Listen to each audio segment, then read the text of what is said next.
presentation of Fox Sports. We are sports. We are Sun. Today in Texas, Kevin Cash and the Rays put the final touches on the 2016 campaign. Chase Whitley gets the nod, looking to audition for a starting role next year. And Evan Longoria hopes to eclipse the 100 RBI mark for the season.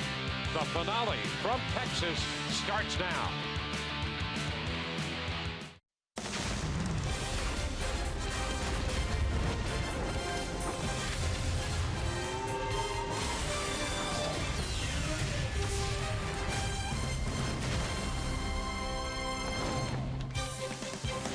We welcome you from Arlington, Texas. This will be the final installment of Rays Baseball 2016 as they square off against the American League West champion Texas Rangers. Hi again, everyone, and welcome to Texas with Brian Anderson. I'm Dwayne Statz. Great to have you aboard on a gorgeous day for baseball for the Rays, the final day of the regular season, and individually some unfinished business. Evan Longoria would love to get to 100 RBIs, and BA, when you think about what he's done in final games of seasons, you wouldn't bet against him today. No, and that is our drama for the day. Evan Longoria, such a consistent year, what he's been able to do in the power and production department, career high 36 home runs, wants to get to 100, and look what he's done. 7 times. Final game of the season, he's played in 14 out of 24, 7 home runs, 11 driven in. He's scored 9 runs, so you absolutely wouldn't bet against this guy. He's going up against a lefty here in Martin Perez that can be prone to the long ball. So Evan Longoria, who's had such a great year, love to go out there with that at least 100 RBIs, so you expect some big swings from him here this afternoon. Well, this Texas Ranger Ball Club has had a great year. The Rays have had a disappointing season. As you see, the RBI number for Evan Longoria just too short of the century mark. Interestingly enough, in the season series, the Rays are up a game on Texas, dividing the first 2 games of this series, 3-2 overall in the season series. And Chase Whitley will get the start on the hill for the Rays this afternoon.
This afternoon in Arlington, Texas, the Rays will be wrapping up their 19th season.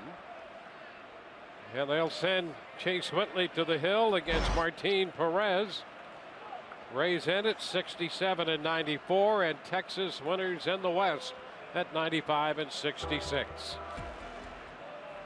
Take a look at the starting lineup for the Rays, presented by your Southern Ford dealers. Logan Forsythe leads it off. He'll be at second base, followed by Mikey Matuk in center field. Evan Longoria will hit third and play third base. Corey Dickerson in the cleanup spot. In the fifth position at first base, Richie Schaefer. Alexi Ramirez will be the shortstop. Kurt Casale the DH. Luke Maile behind the plate hitting eighth. And Jeff Decker will be in right field hitting ninth. Where are the Rangers? Oh, there they come. I was wondering if we were going to play this game. Usually, Dwayne, when you finish off the lineup, I go right into the pitcher. We didn't even have a pitcher.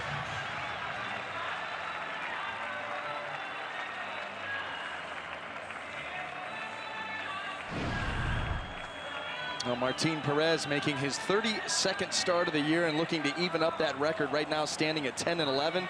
ERA of 4.37 in 195 and 2/3 innings. Well, last night we saw Colby Lewis, Martin Perez perhaps here pitching for that third spot in the postseason rotation.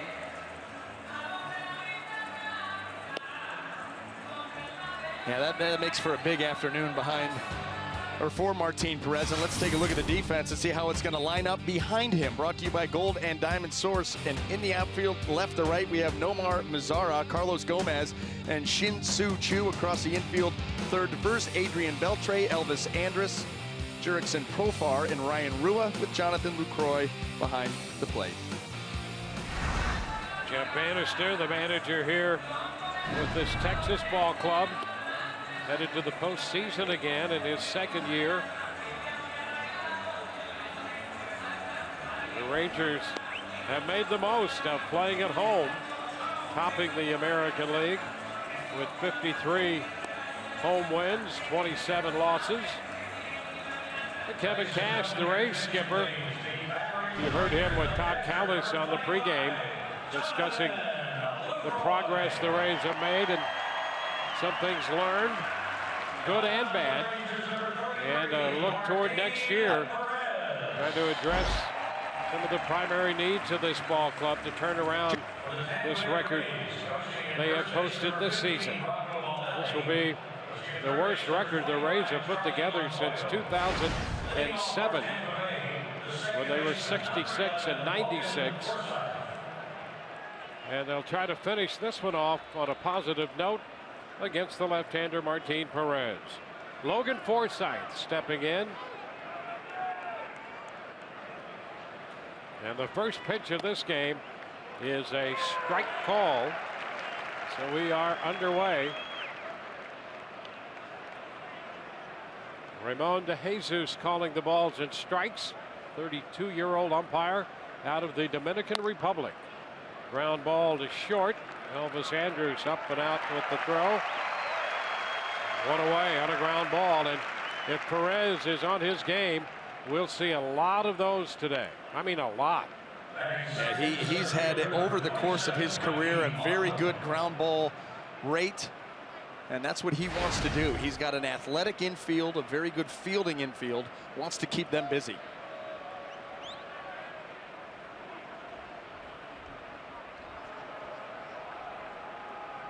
Mikey Matuk takes the first pitch, a fastball down. Matuk hitting an even 200. Playing center field against the lefty Kevin Kiermaier. Left the game last night with a contusion on his left calf. That after being hit by a pitch early in the game. So Matuk's in center field today. A 1-1 count.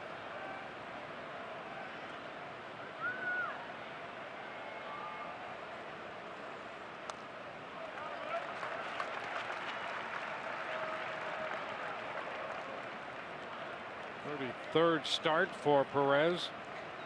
He made 14 starts a year ago. 3-6. He was a 10-game winner in 2013, 10-6 that year, 10-11 so far this year.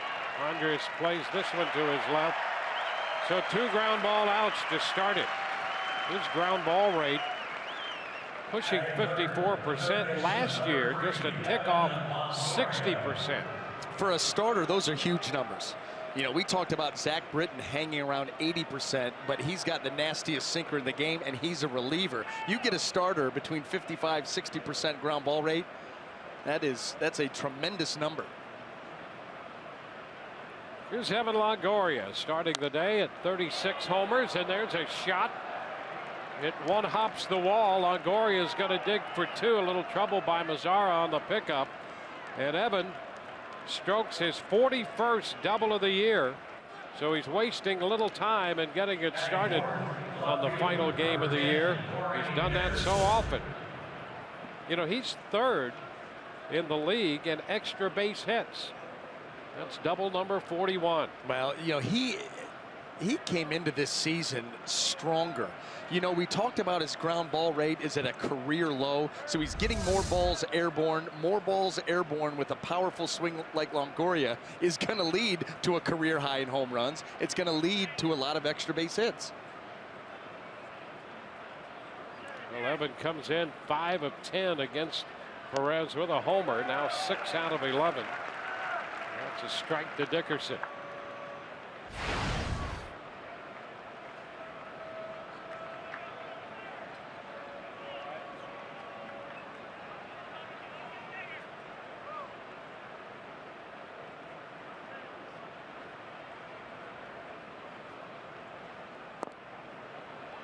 Too low. Dickerson homered last night. Took a pitch down. Almost a golf shot. It was down, and he got it out to center field. Yeah, even more impressive. It's not like down and in, and he hooked it and pulled it into the right field seats. He went, I mean, tee shot straight right down the fairway. Perez misses with the fastball.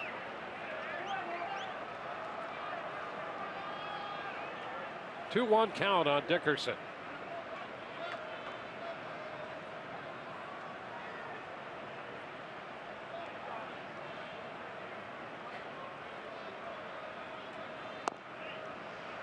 That'll be a strike. The lower part of the zone. 2-2. Now you would think too, the way the Rangers are more than likely thinking, depending on who they play. If Martin Perez were to be the guy to start game 3, then you would assume Cole Hamels would start game 1. You would split up the lefties. So this is a big start for Perez. So full count. You know, Colby Lewis was struggling, went on the disabled list. His 3 starts off the disabled list were not very good at all. Last night, mixed results. You know, the error by Rougned Odor really hurt him. And that's when Corey Dickerson was able to tee off and hit the 3-run homer. So mixed results for Lewis. Perez with a great opportunity today. But his second half has not been as clean as you would like. Foul out away. So the count holds right there at 3-2. Yeah, Lewis gave up 4 runs, but all of those were unearned as a result of that error. Gave up 5 hits. His command better last night than it had been in those 3 prior starts. Good enough to hit Kiermaier with a pitch.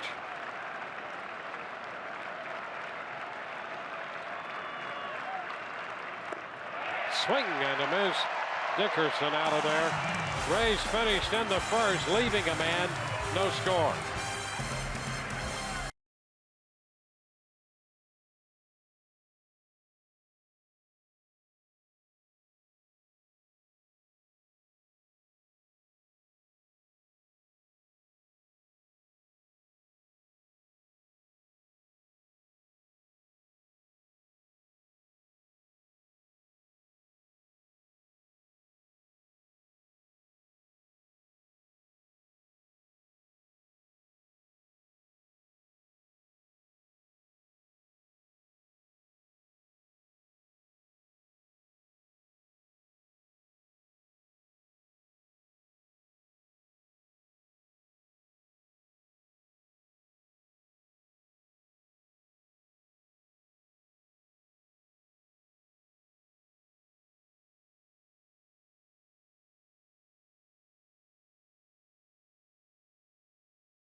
The first inning in Arlington.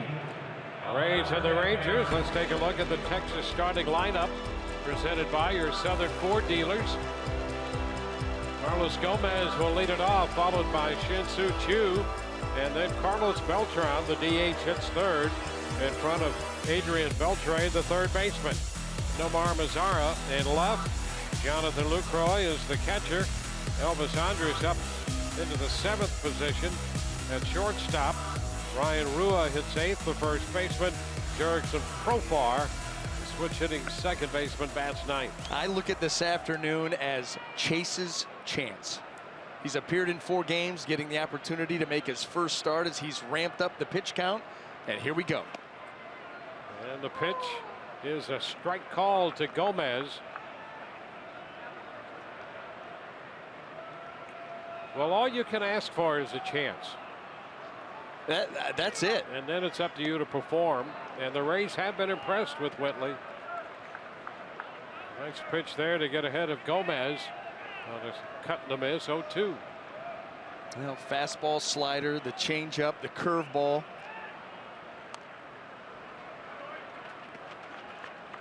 Been really impressed with the changeup. It's a pitch that he can really rip over the top of. Throws it traditionally. It's not the split change, but a more traditional changeup. Good depth to it, but he needs to be able to locate his fastball because he's not going to overpower you with miles per hour. Lifted into left. Here comes Dickerson, and he's got it for the out. So Gomez is out number 1.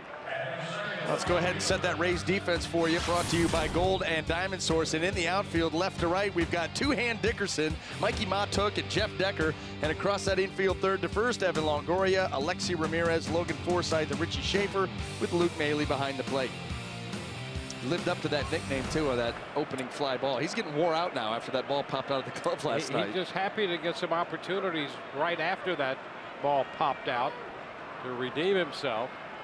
Because that home run to center earlier didn't hurt the Rays' cause either. Now Choo, cutting the miss. Shin-Soo Choo, who's had an issue staying healthy and just back. Nice pitch in, and it's out of play, 0-2.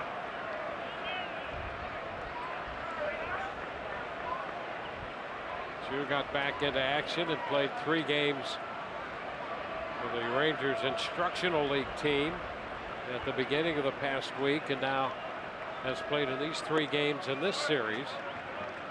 And all of that goes to, as we've discussed in the first 2 games, Texas trying to put its roster together for the postseason.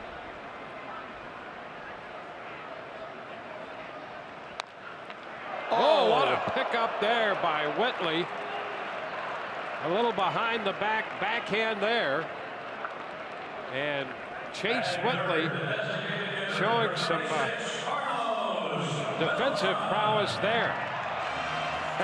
All you do is react. These balls come back up the middle. You just react to it. And look at that. He goes behind his back with the glove and finds it.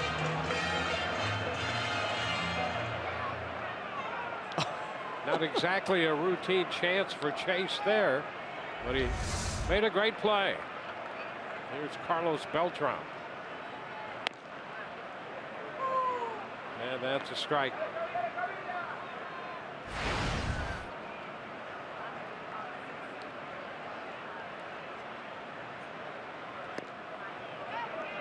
One and one.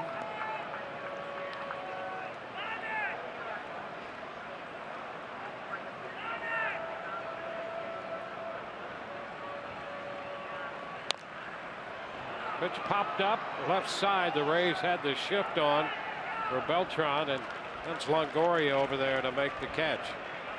So a 1-2-3 inning for Chase Whitley. 11 pitches and a defensive exhibition right there. At the end of an inning, no score.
Richie Schaefer about to step in.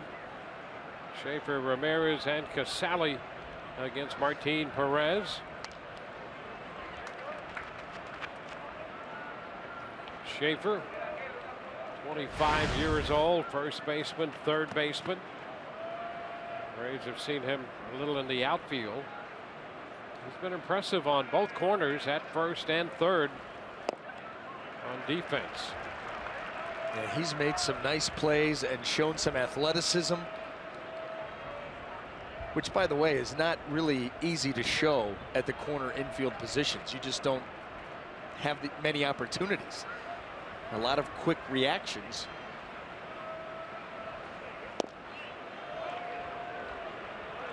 It's a pitch close. 1 ball, 2 strikes.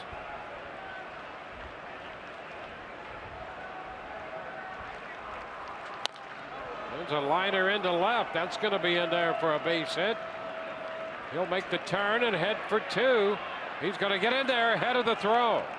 Mazara's throw back to second a little late. Schaefer has his 6th double. I think Richie Schaefer was paying attention to the double by Evan Longoria, because Nomar Mazara was very lackadaisical at getting that ball back in, and he takes full advantage of it here. Number one, why would Martin Perez ever come in on Richie Schaefer the way that he pulled off the first couple of pitches? That's mistake number one. And mistake number 2 is Mazara showing no sense of urgency in getting that ball back in, and Richie Schaefer takes full advantage. Great job.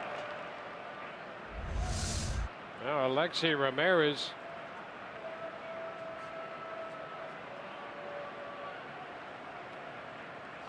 Ramirez hitting .235.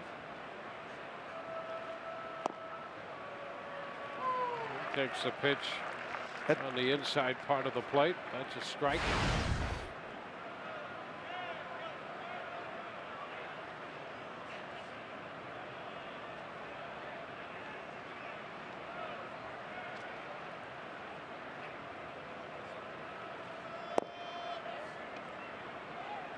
One and one.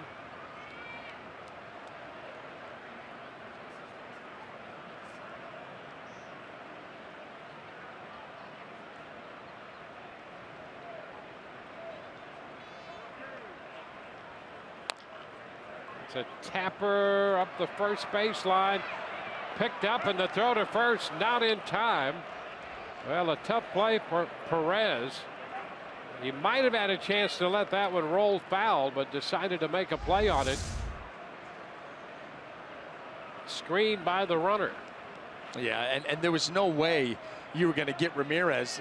Watch as he passes you. You have to realize right there that there is just no play to be made. Your only chance is what you said earlier, Dwayne, is to let that try and roll foul, and it may not have, but there's nothing that you're going to be able to do, you know, to get Ramirez outside of throwing the ball into right field. That's it. You're fortunate if you don't throw the ball away, given all of the components going into making that pickup and throw. Now Kurt Casale first and third for the Rays.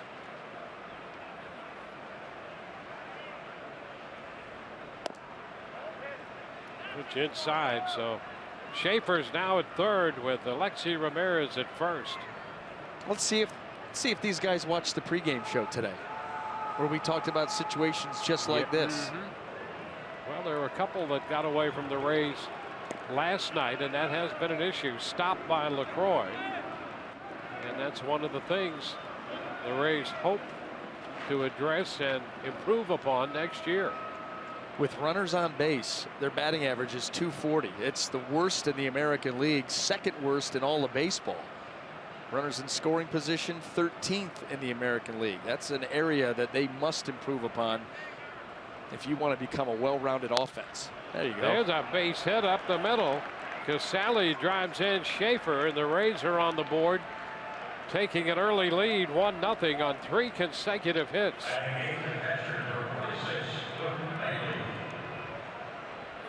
Well, that's what you're talking about. You stay up the middle, get that run home, opportunity to maybe get a couple more. Nice job by Kurt Casale, able to get extension. That ball stayed up just a little bit. Shoots it right into center. That's what you want to do with Perez, too, is you want to see that ball up. We talked about the ground ball rate. He wants to work down around the knees. You get one at the thighs, you can't miss it. Luke Maile. Luke getting the start behind the plate.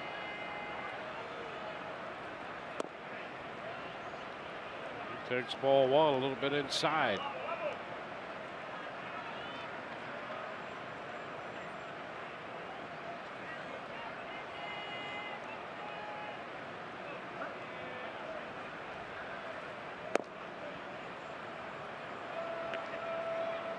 Two and 0.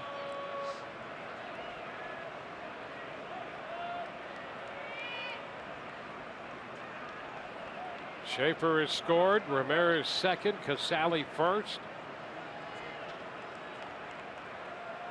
The Texas infield double play depth. It's fouled back, and his double play rate out of sight this year for Martin Perez. It would be good if it was 2 pitchers with that number. Yeah, 36 double plays.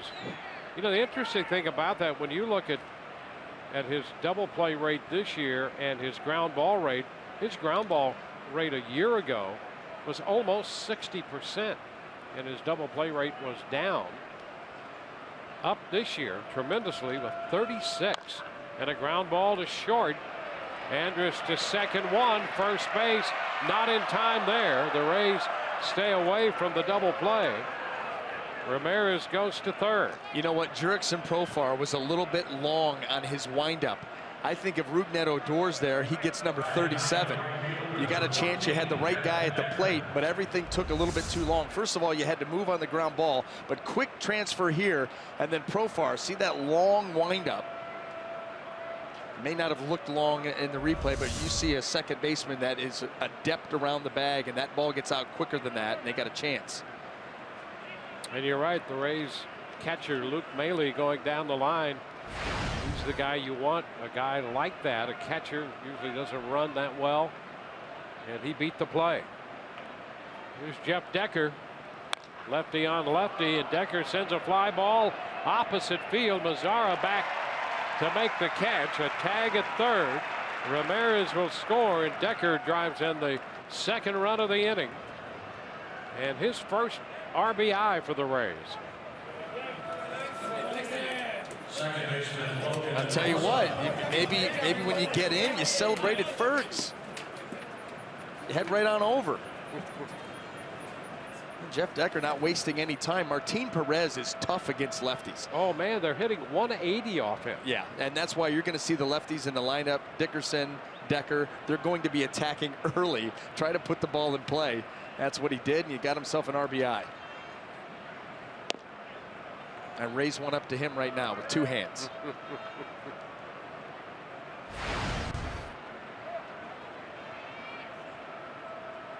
Logan Forsythe, 1-0 the count.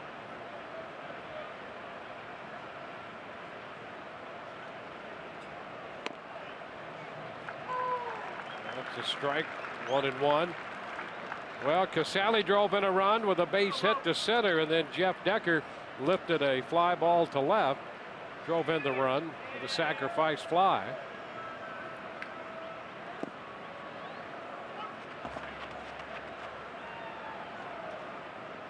It's a 2-1 count.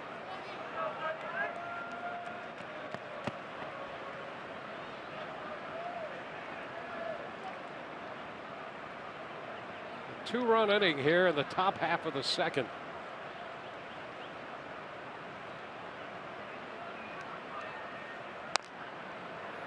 Logan fouls it out of play into the second deck. Well, Schaefer's double started this. Schaefer and Ramirez reaching on a double and a base hit. And they have both scored, pushing Perez up to what will be a 20-pitch inning with his next delivery. He's averaged right around 15.5 pitches per inning this year.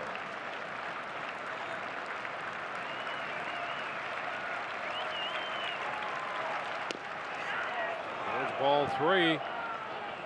So full count.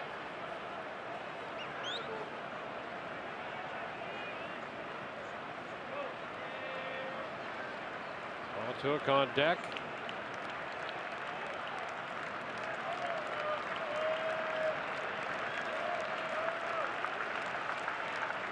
3-2. Runner goes.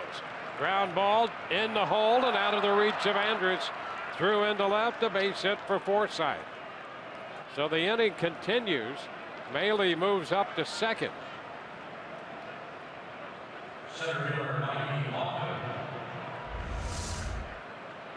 Now he's going to get the breaking ball working its way down and in, and Logan just goes out and gets it, wraps around it. Great attempt there by Andrus, but even if he comes up with that, there's going to be no play for him to make, and the Rays just continue to extend this inning already with 2 runs. Doug Brocail, the pitching coach, spending some time out there with Martin Perez. Well, the Rays have now collected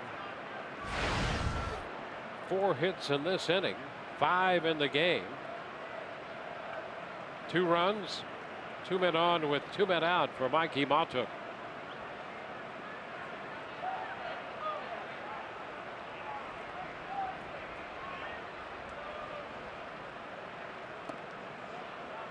He takes the ball.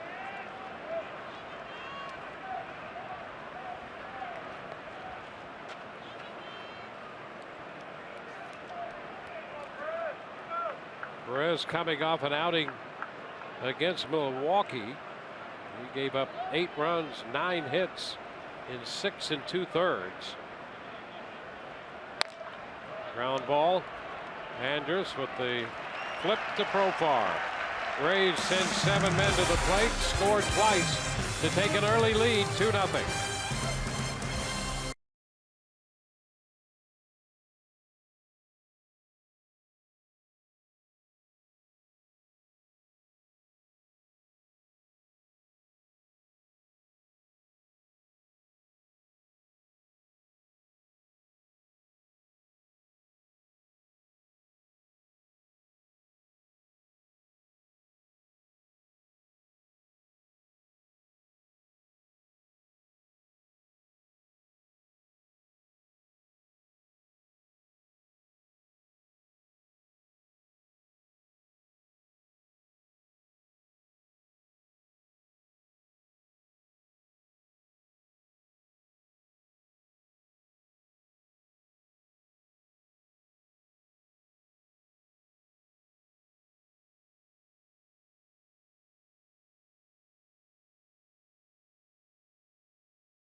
Brought to you by Ram Trucks, Guts, Glory Ram, and by your local Toyota dealers. Let's go places.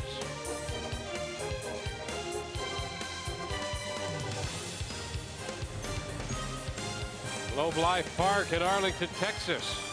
Wrap-up game of the regular season. Rays have jumped to a 2-0 lead. Chase Whitley back out to the hill. Adrian Beltre jumps on the first pitch. Fastball and rips a single into left. Beltre starting the afternoon at .299, 32 homers and 9th in the American League in runs batted in with 104. Getting all of his numbers in line. And you know he wants to pop one here today. Does not want to allow Rougned Odor to take home the team home run crown.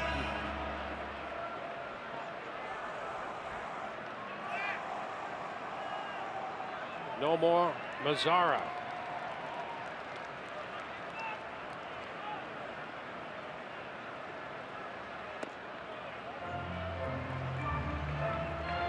Mazzara batting .268. He has 20 home runs.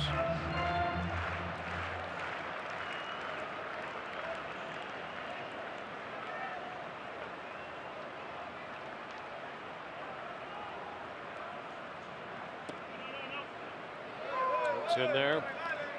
Curveball.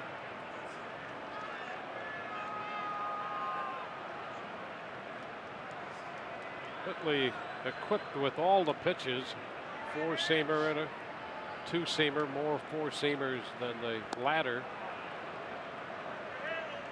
The change-up, the slider, and the curveball. Command is king. Coming back from Tommy John surgery, he and Alex Cobb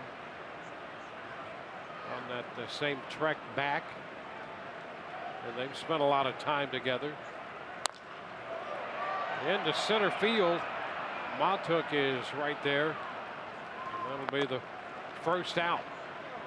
Soft contact. That's what that changeup is designed to get. And you can see the setup in the glove. Chase Whitley with that very distinct grip. And you're looking to get a guy out in front, off the end of the bat, or the swing and a miss. He's capable of getting that too. Another guy with a good changeup. That's been a pitch that, you know, for the longest time, the Rays, especially their starters, well, even their bullpen guys, you think Boxberger, you think Fernando Rodney, the changeup played such a big role, still continues to do so. But now the flavor of choice is the elevated heater. And the breaking ball to Lucroy stayed in. 1-0.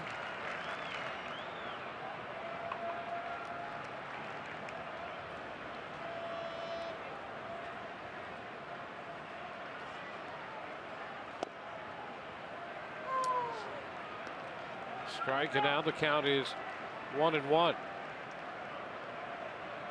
Whitley made 12 starts for the Yankees 2 years ago. In 2014, when he went 4-3, wearing a New York uniform. Getting his first start with the Rays. Coming off the extended bullpen appearances last time out when he worked 3 2/3 and made 62 pitches in that outing. And a quick first, 11 pitches in 1, 2, 3. And now he pulls even with Lucroy. A 2-2 count. Lucroy came over from Milwaukee, got very hot at the beginning. Right now in the last couple of weeks, he's hit a little over 170.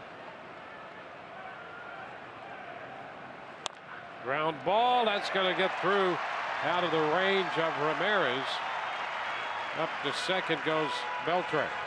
You know, that was a really good adjustment made there by Lucroy. You know, he had swung and missed at the slider earlier in the at-bat and pulled off of it. Gets the pitch again. This time he stays on it. And by staying on it, able to hit it hard and find a hole. Boy, same pitch, almost the same spot, but the adjustment made by Lucroy, a very good hitter, and it pays off. Well, Elvis Andrus has been excellent with men in scoring position, leading this team and second in the American League, hitting .382 with runners in scoring position. Men at first and second right now. And he comes out swinging, fouling the fastball. Strike one.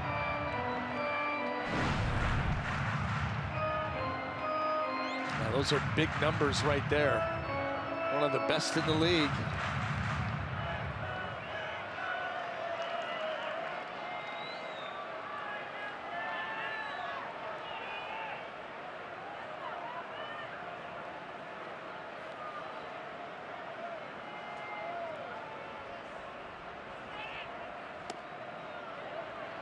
One and one.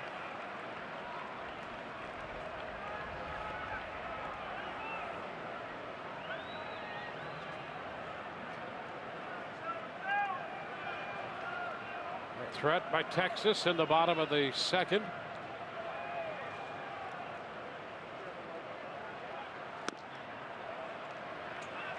And a near miss right there.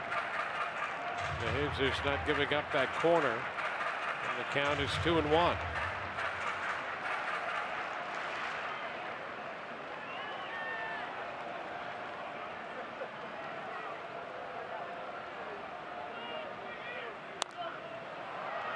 Pop fly. Matuk coming in from center field. 2 gone. You know what? When in trouble, when in doubt, go to the changeup. Again, he goes off speed. Andrus way out in front. Soft contact. It's what you're looking for.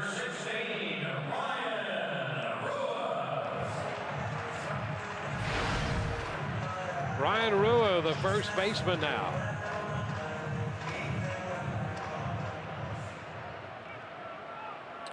Doubled in 4 at-bats in the game last night. Hitting .253 for the year.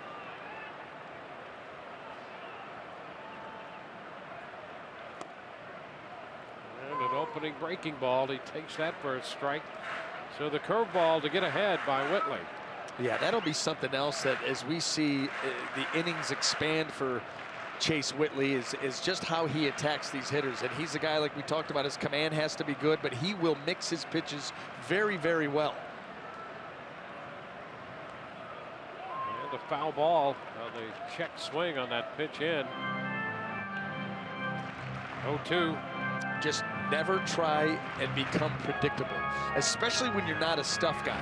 When you're not a stuff guy, you want to keep these guys guessing. Am I coming in? Am I going out? Am I up, down? Am I fast, soft?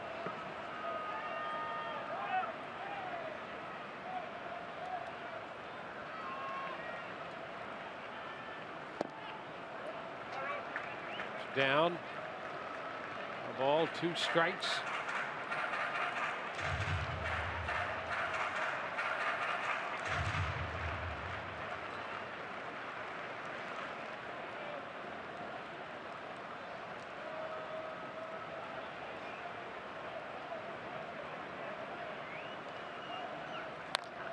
Base hit headed up the middle. That's going to score Beltre. Lucroy heads to third. Wide turn at first. Rua holds on, and it's 2-1.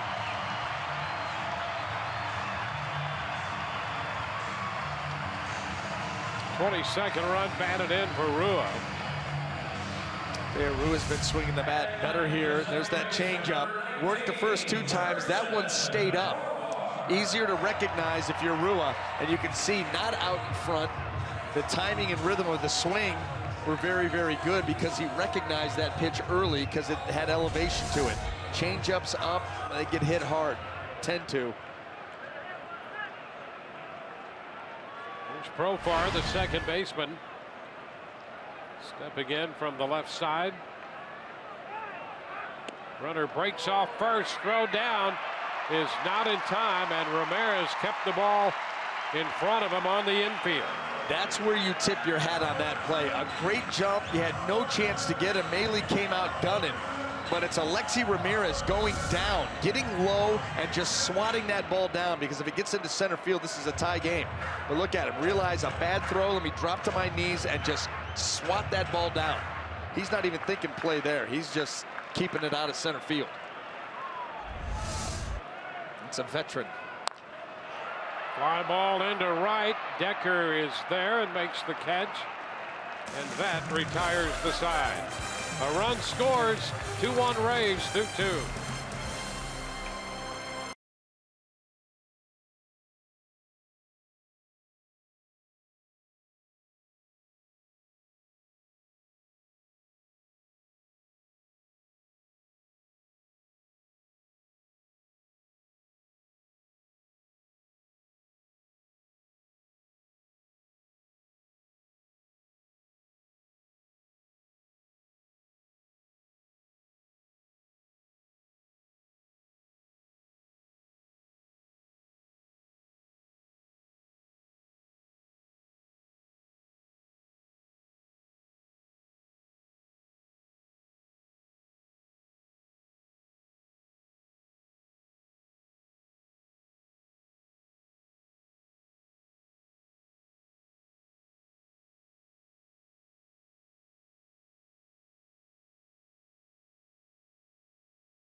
By Coors Banquet, Evan Longoria clinching the wild card in 2011. 2 home runs that day, and this one the walk-off in game 162.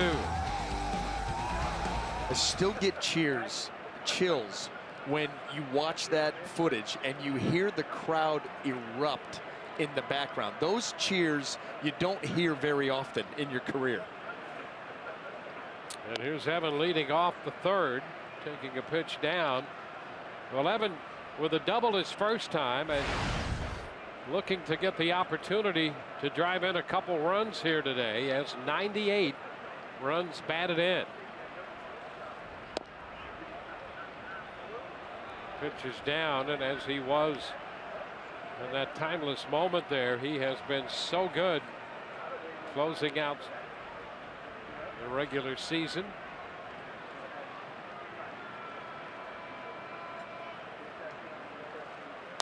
Ground ball shortstop, and it gets through Andrus. So Longoria is aboard. That'll be an error charged to Andrus. Well, when you think about Longoria and what he has done and the company he keeps when we get down to the end of the season, how about this? Most home runs in the regular season finale, 7 in 7 games. Moving ahead of Stan Musial, who hit 6 in 19 games. I mean, anytime your name's connected with Stan Musial or any of those greats, you're doing a lot of things right. And Evan keeping pace with some of the greats in this game at the same stage of their career as to where he is right now. Dickerson takes a strike. Evan reaching on an error this time. 17th of the year charge to Elvis Andrus.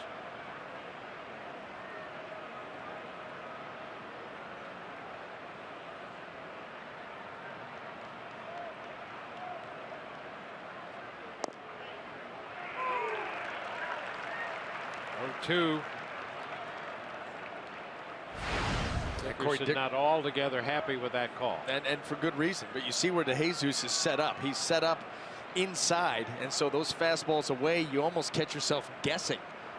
It's not like you're right over that outside corner. That ball clearly off the plate. And now Dickerson reaching for one out there. The Rangers go right back out there. A little bit more off the plate. I think that was even the breaking ball, which is what they got him with the first time. And if you're going to get that fastball off the plate, you make a hitter have to cover that now, so throw a breaking ball off of it.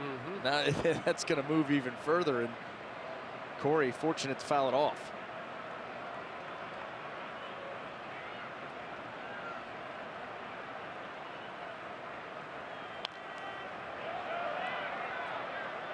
Battling down 0-2, fouling that one back.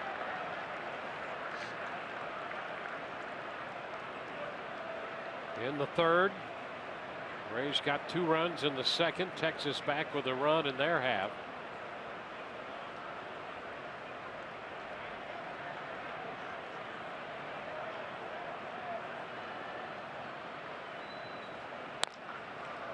Into center field.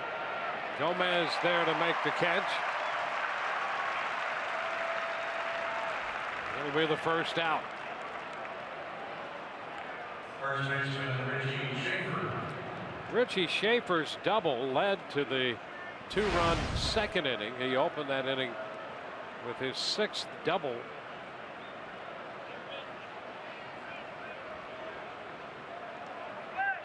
Schaefer again.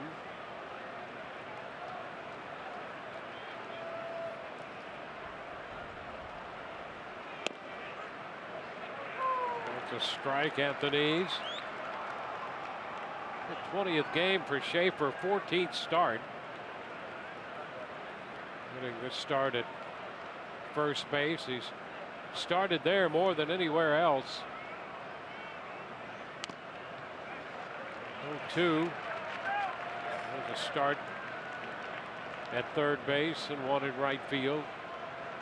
Handful as the DH. Most of his work defensively at first.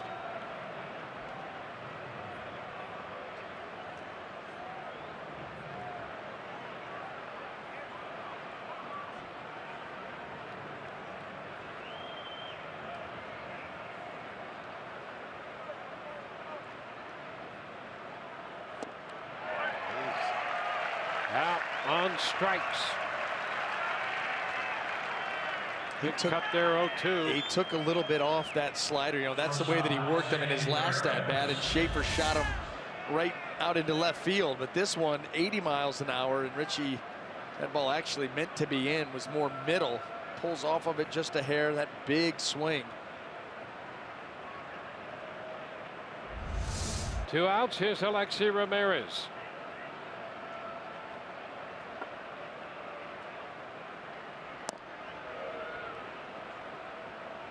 A ball, no strikes. Fastball there from Perez.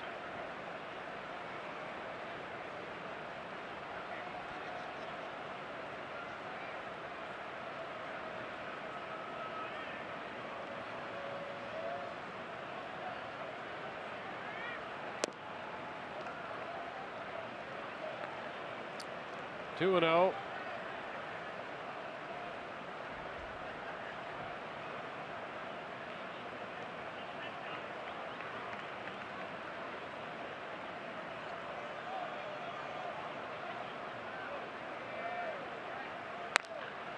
That's going to be a base hit through the right side. Down to second advances Longoria. An opposite field hit. That gives Ramirez 2 for 2.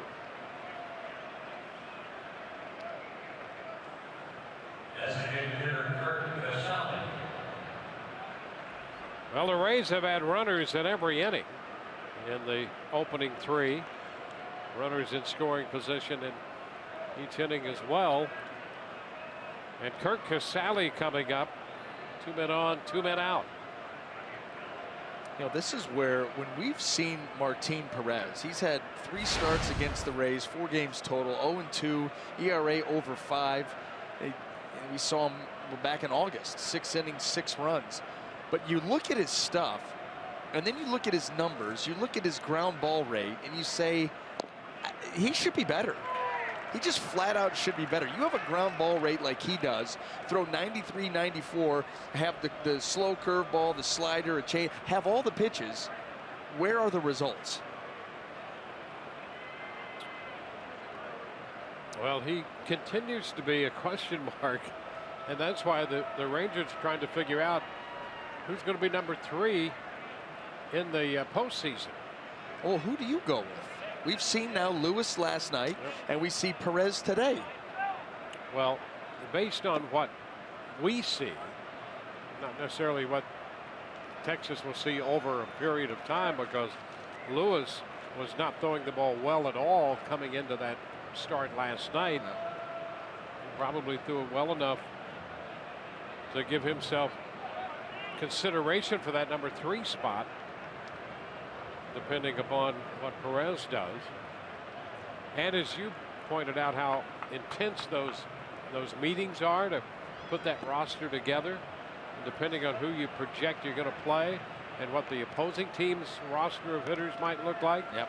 That'll be factored in there as well.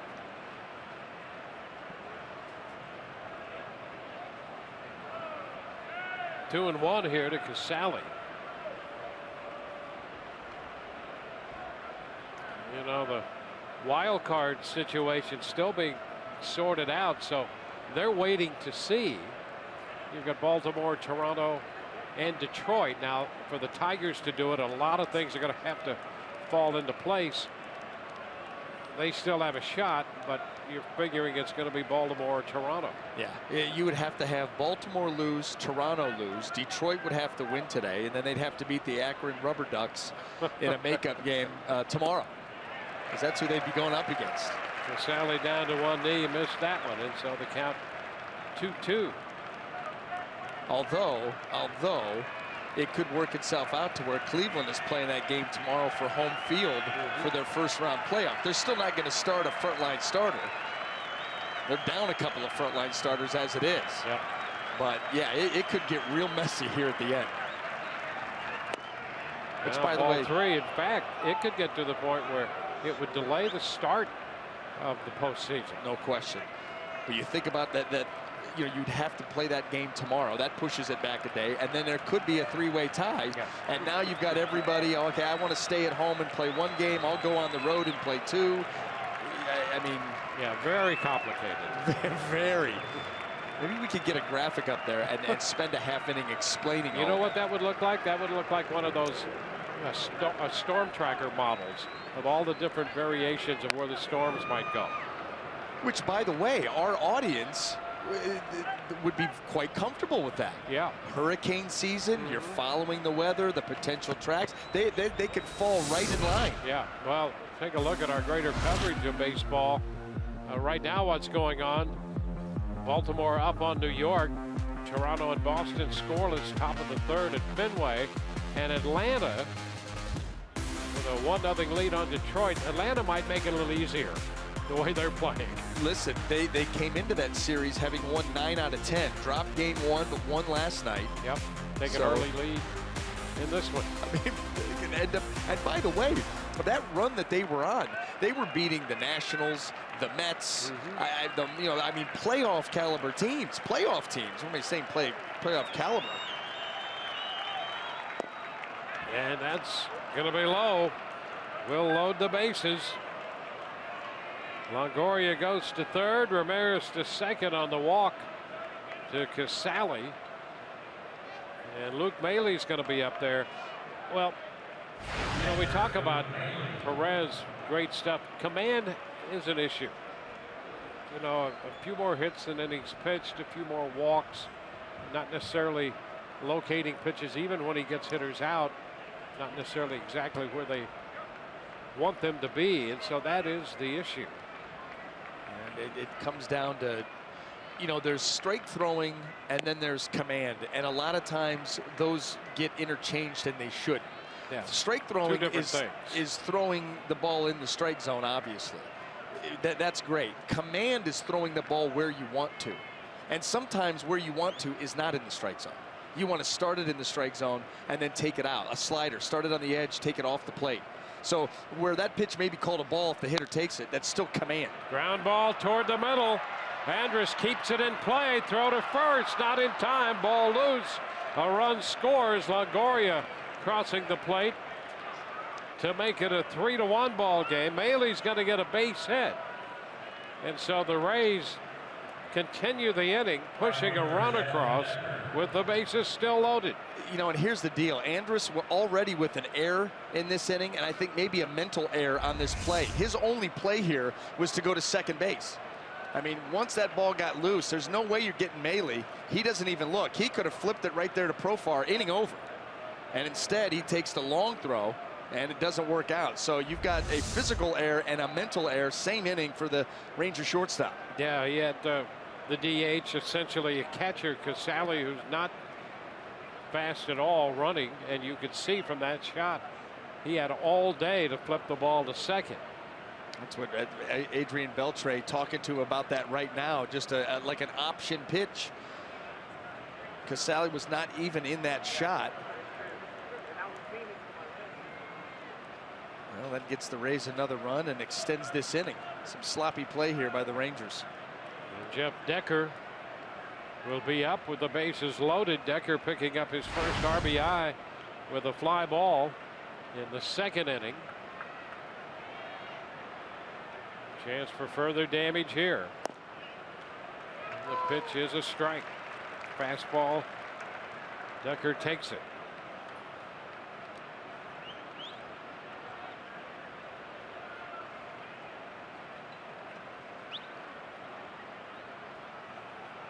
Good air, walk, a couple of hits. Rays have a run. A little tapper back to the mound. The throw to first in time.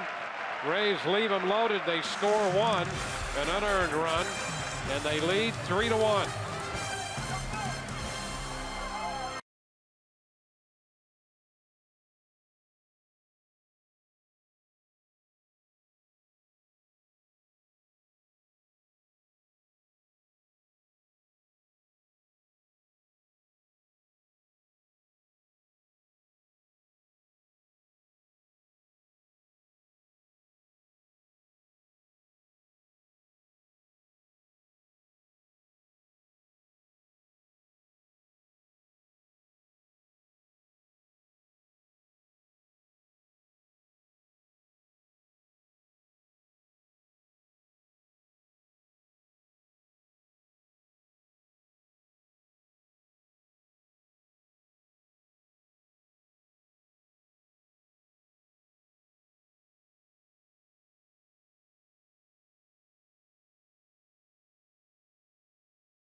A special thank you to the season ticket holders.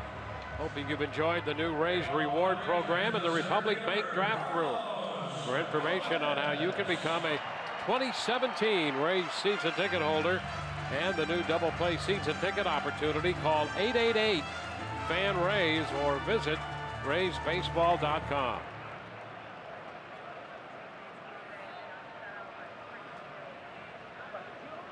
Top of the order for Texas as we go to the bottom of the third. Carlos Gomez taking the pitch, and that's a strike.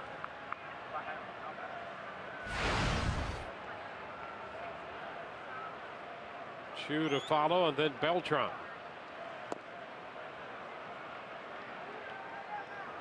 Slow breaking ball, and he had Gomez chasing that pitch.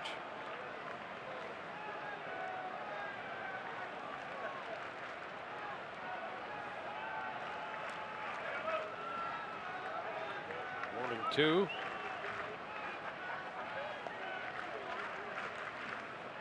Texas signed Gomez to a minor league deal the third week in August after Houston let him go. Played a handful of games in Round Rock and then up here with the Rangers. It's a ball and 2 strikes. Hitting .289 with Texas coming into play today with 8 home runs, 13 on the year, 8 here. 2-2.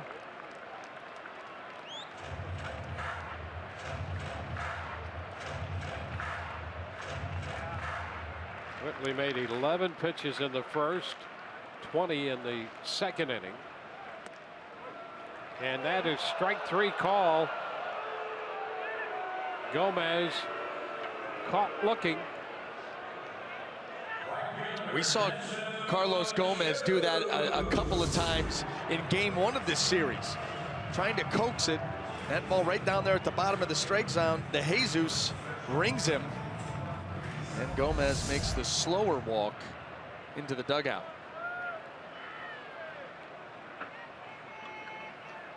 Shin-Soo Choo down and in with the Texas right fielder.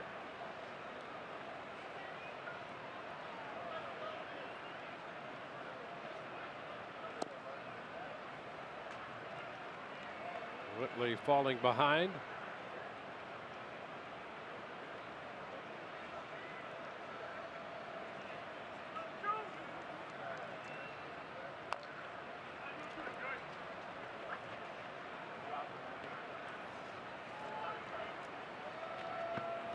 Rays took 2 out of 3 from Texas at Tropicana Field in August. They've divided the first 2 games of this series.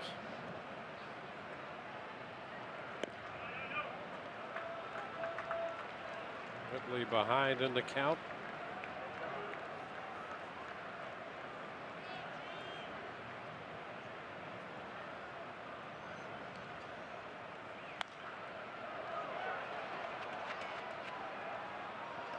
Three and 2 now.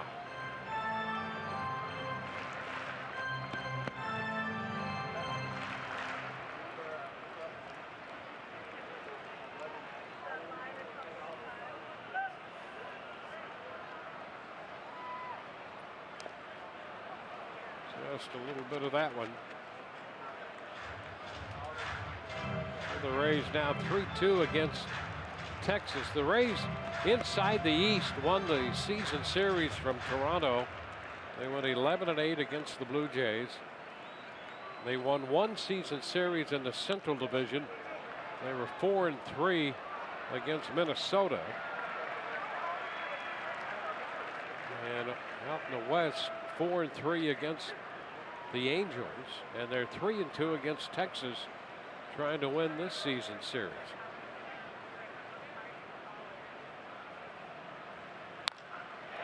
Back into center.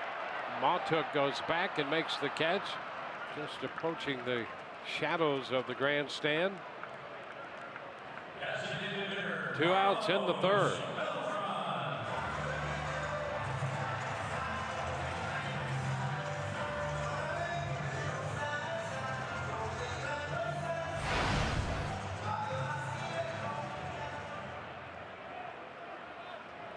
Carlos Beltran.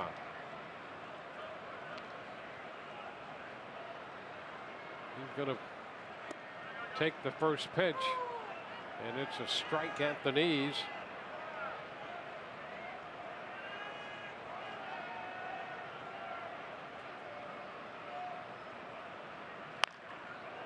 A hot shot and foul into the seats. 0-2.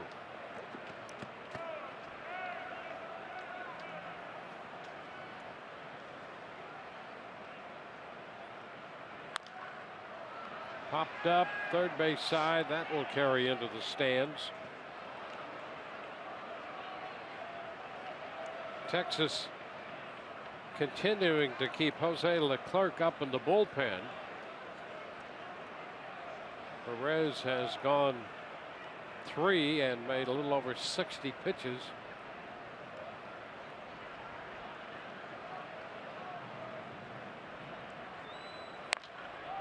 Liner into right for a base hit.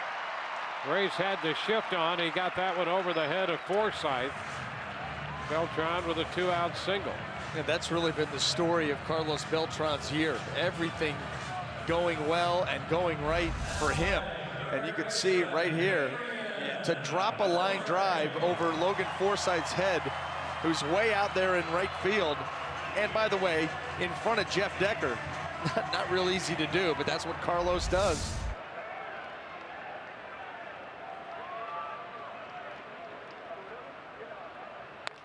Beltre lifts one into right. Decker there waiting. Texas out in the third. A base hit, no runs, and a man left. On to the fourth. 3-1, Tampa Bay.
Rays lead as we head to the fourth inning. You know, if the Tampa Bay Rays were an NFL team or an NBA team, where they finish in the standings might have a lot more impact, but not the immediate dividends with the draft in baseball. However, an interesting scenario developing, guys, in that the Rays currently with the 94 losses would have the #2 pick in the June first-year player draft. However, there are 5 teams with 93 losses right behind them, and of those 5 teams, 2 of them play each other, so one team between the Diamondbacks and the Padres is going to lose today. Guys, if the other 3 teams lose, the Rays could go from a 2 pick to a 6 pick, or if the Rays win today, they end up somewhere in that same range, 3 to 6. But it all depends on how things play out at the end of the day. Back to you.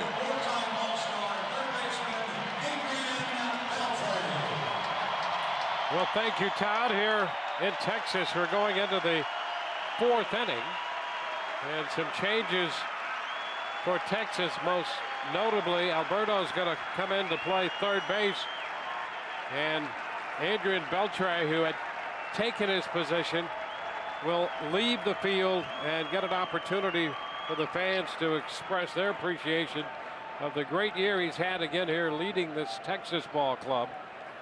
They also have a new pitcher. That's Jose Leclerc. And his first pitch to Forsythe is a strike. Does the 1 for 2 get him to 300? Came in at 299. I'm going to guess that it probably does.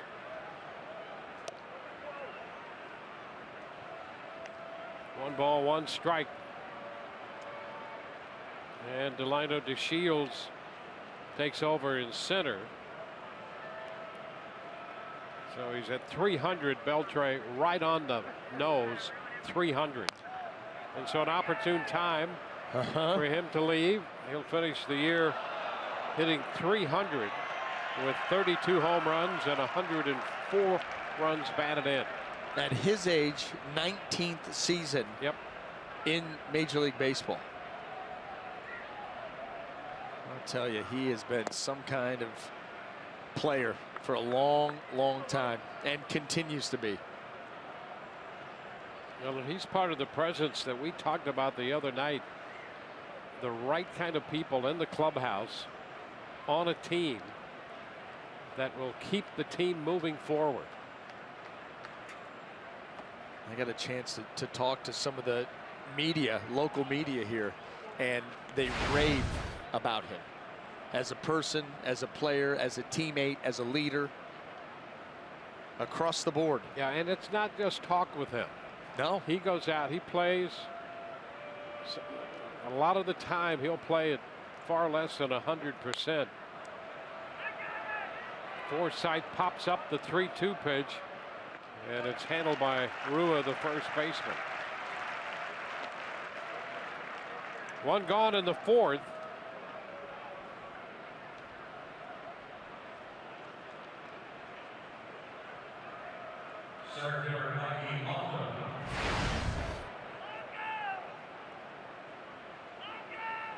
Monkey Mautuk.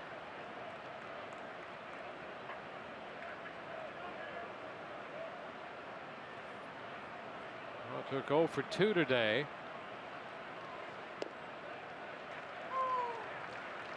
The pitch is a strike.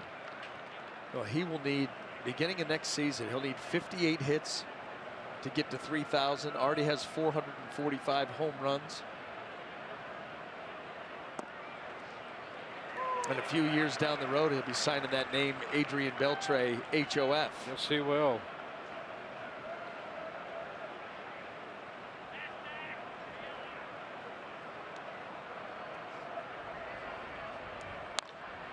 Now a shot to center field by Mautuk, sending DeShields back into the shadows and not quite to the track to make the catch.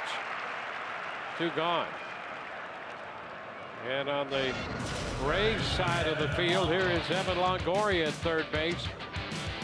Geico, great moment back to the final day of the regular season in 2012. Evan Longoria blasting 3 home runs against the Orioles. And we referenced earlier the track he is on. When you compare him with some of the third basemen, outstanding, some of the all-time great third basemen in the game, and he's on a great career track. More pop this year. Fewer ground balls. Yep. You know, third in the league in extra base hits, in the top 10 in total bases. You know, it wasn't like he got off to a real quick start either. You know, he was kind of a slow roll out of the gates and then really picked it up from May on.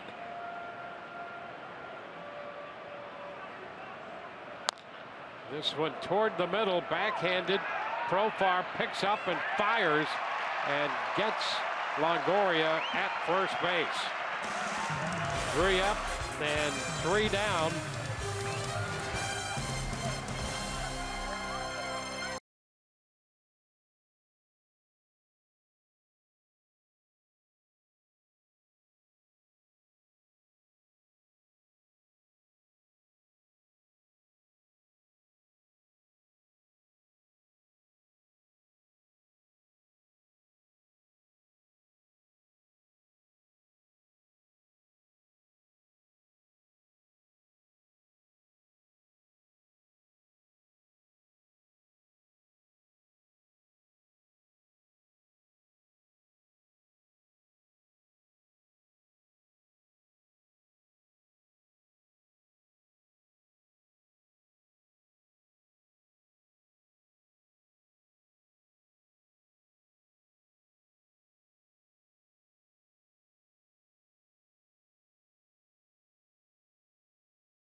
on Fox Sports Sun, brought to you by Ram Trucks, Guts, Glory Ram. By Geico, 15 minutes could save you 15% or more on car insurance. And by your Southern Chevy dealers.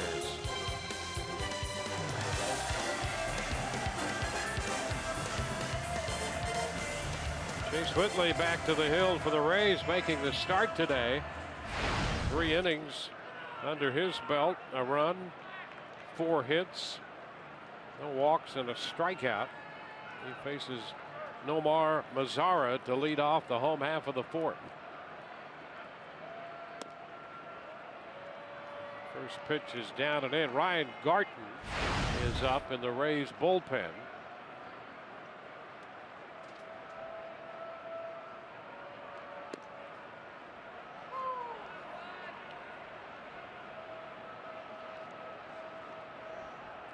Now, the longest that Whitley has gone this season, last outing in Chicago, 3 2/3.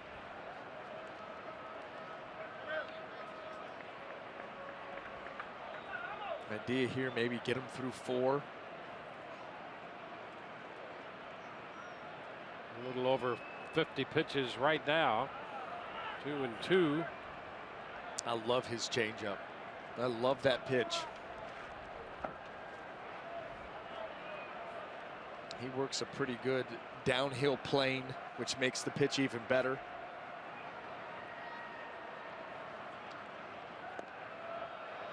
And he gets Mazara. Had him out in front over that pitch. Well, you know, he got him to swing and miss at it the previous. You see that, you read that, and you say, why not? Why not? I'll come right back with it. I can double up. He doesn't try to do too much with it. Look at the finish on that thing. Mazara had no chance. He sees that ball in the zone, and then look at how it just bottoms out.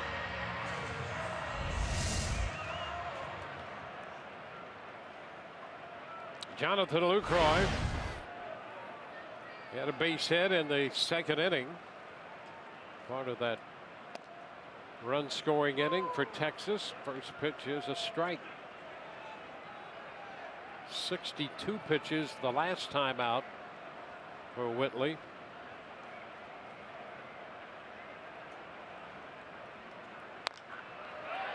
Into right center field. Matuk on the run. That ball will get out of here. Over the 377 marker. Lucroy belts the home run, his 2nd hit of the day. His 24th home run of the year combined. Right center field, right over that 377 sign. That's a pretty good pop for Lucroy. 4-seam fastball, stayed up, it was away, he puts a good swing on it, sneaks it in.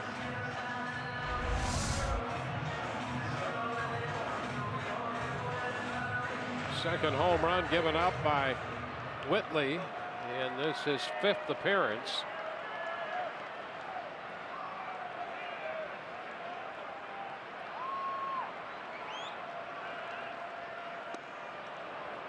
Andrus out in front. The breaking ball to start him. Strike 1. This is going to be a real interesting team to watch in the playoffs. You know, the fact that they've clinched home field throughout. They're the best home team in the American League with all of these new additions, and they're playing well for this team. Who in the world they have that's going to start game 3 of the playoff series? But that will be an interesting watch, and I think that the race in the American League to the World Series is wide open. Andrus out on strikes on 3 pitches. I mean, I made my picks yesterday, and I picked the Cleveland Indians, and part of my rationale was the Lake Erie Monsters winning the Calder Cup. That's how wide open it is. You just throw it up against the wall. Yeah, I mean, you just make stuff up because it could be anybody.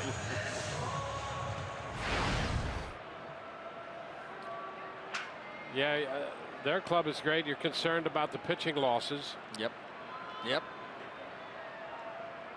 Very concerned. Rua, base hit. They had Ramirez shaded toward the hold at short, and he hit it to his left. Rua now 2 for 2. I mean, if we peeled off our crew and said, okay, you get Boston, you get Texas, you get Cleveland, present a case on why they're going to make it to the World Series. You would come back, and whoever presented their case last, that would probably be the team that you would go with. You just constantly change your mind. Well, that makes sense. That makes sense. And what a great place for baseball to be going into the postseason, because you settle it by playing it out. Yeah. And you settle it right there on the field.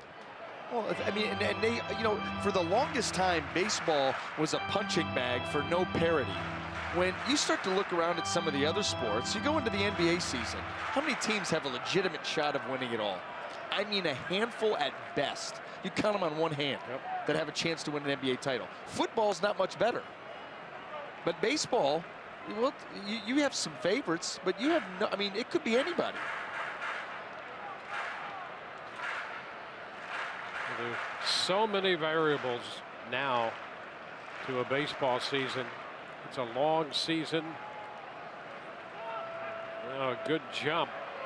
And the throw down to second's not in time. Boy, Rua, who stole a base in the second inning, picks up his 9th steal of the year here in the 4th.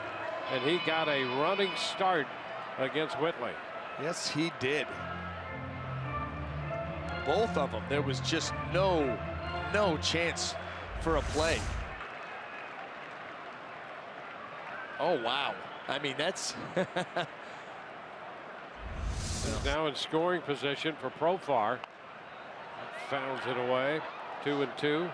That's complete disregard. That would have been an A+ jump from out at second base.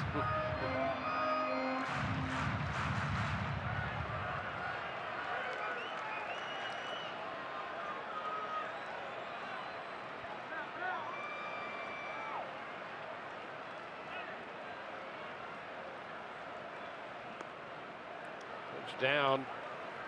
A nice block by Maley. Well, Texas trying to get to 100 steals on the year. They have 99 now with these 2 stolen bases by Rua. Now here's a team that can get things done, you know, that in different ways. You talk about the stolen base number. They're in the top 5 of the league in home runs. And Profar is out on strikes. A run on the home run by Lucroy, a man left. On to the 5th, 3-2 Rays.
The 5th most popular way to follow Rays baseball, MLB.com at bat, the #1 app for live baseball. Enjoy live look-ins, highlights, game day scores, StatCast, live radio broadcasts, and more. Get MLB.com at bat on your favorite devices now. Brett Nicholas behind the plate here as we begin the 5th inning. Corey Dickerson swings and misses that first pitch. That's a strike. Dickerson has struck out, hit a fly ball to center. Jose Leclerc had a 1-2-3 fourth.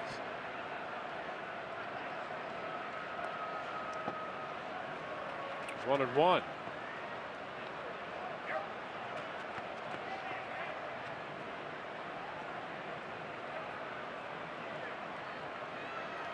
Martin Perez gave up 3 runs, 2 earned on 7 hits in 3 innings. Walked a man, struck out 2.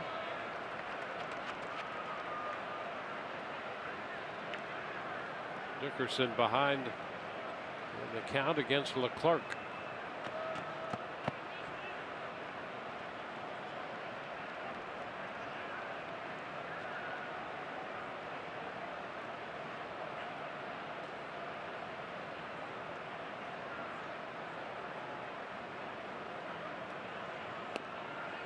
And a swing and a miss. The ball loose. Dickerson heads down to first, and the throw beats him there.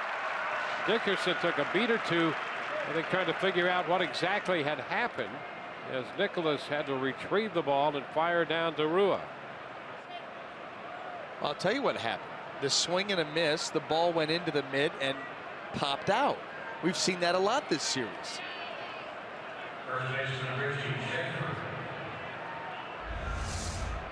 There it is. Fastball. Boom. Just right there. What in the world? And Brett Nicholas right there. You see him took that peek down there.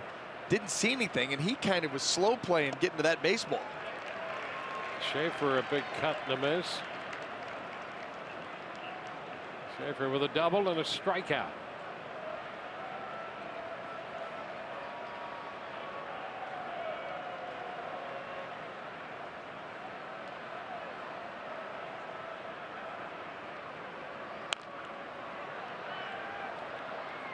Two.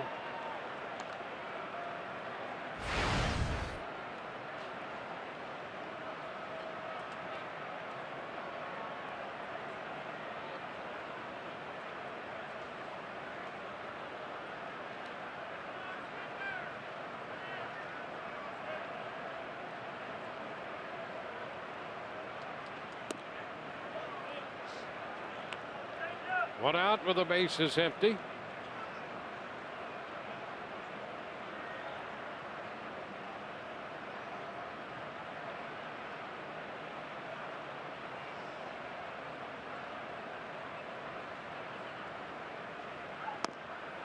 Schaefer strikes out. Back-to-back strikeouts for Leclerc. Yeah, Leclerc very smart there with 2 strikes to stay away from Richie Schaefer's power, which is middle in, and the breaking ball no less. And you see that bat at the end of the day, just not quite long enough to reach that pitch.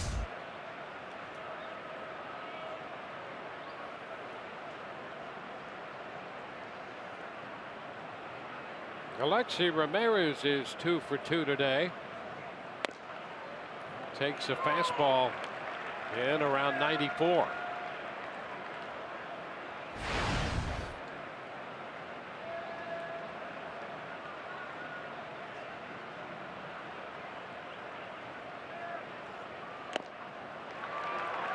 Trying to catch up with that one upstairs. Good luck. Yeah, well put. We're seeing some good stuff here from Leclerc. Good slider to Schaefer, a couple of good powerful fastballs here to Alexi.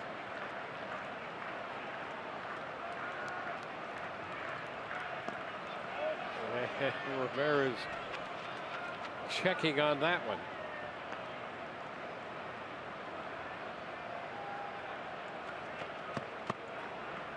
Perez worked 3. Leclerc out here in his 2nd inning.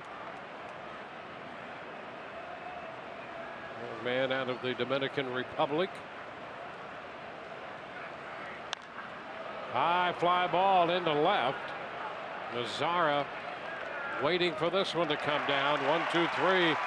Go the Rays. We are through 4.5. It's 3-2 Rays.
Brought to you by Ram Trucks, Guts, Glory Ram, by Kubota. For more information, go to FloridaKubotaDealers.com. And by your Gulf Coast Honda dealers.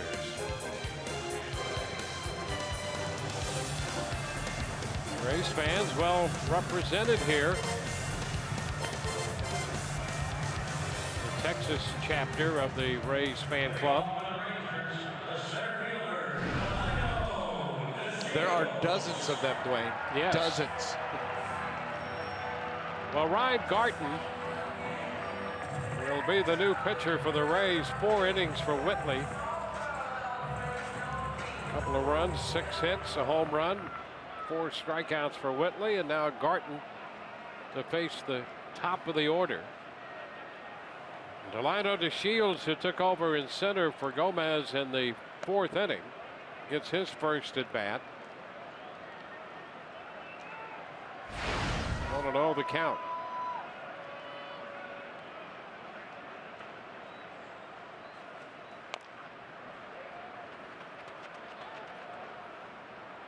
One ball, 1 strike.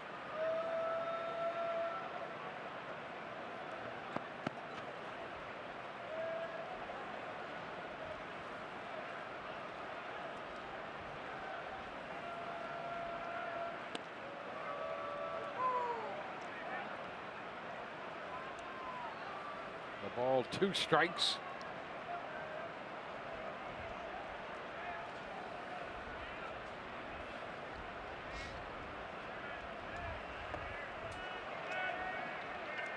That will take care of DeShields. You know, you think about next year and the Rays looking to next year and what the pieces are going to be, who's going to be involved, get opportunities, and you got to feel that Ryan Garten is going to get an opportunity out in that bullpen. You know, he's got that good spin rate on the fastball, and that's something that the Rays hold in high regard. And then that curveball to play off of that, we just saw how effective that can be when he pitches from ahead in the strikeout of DeShields. Here's a line drive off the bat of Chu, skipping through into center. So he has a base hit.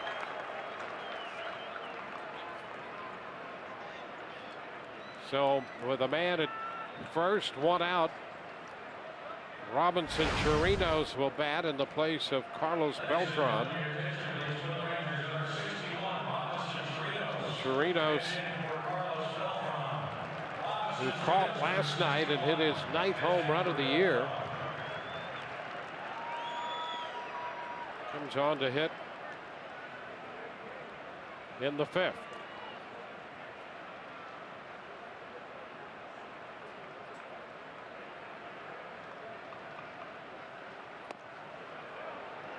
Inside, no ball, no strikes.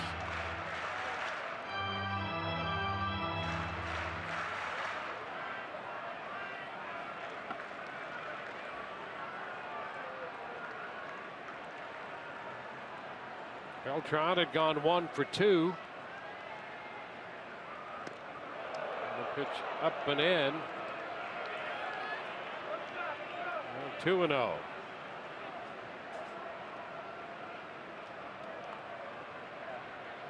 A couple of pitches up and in here to Chirinos.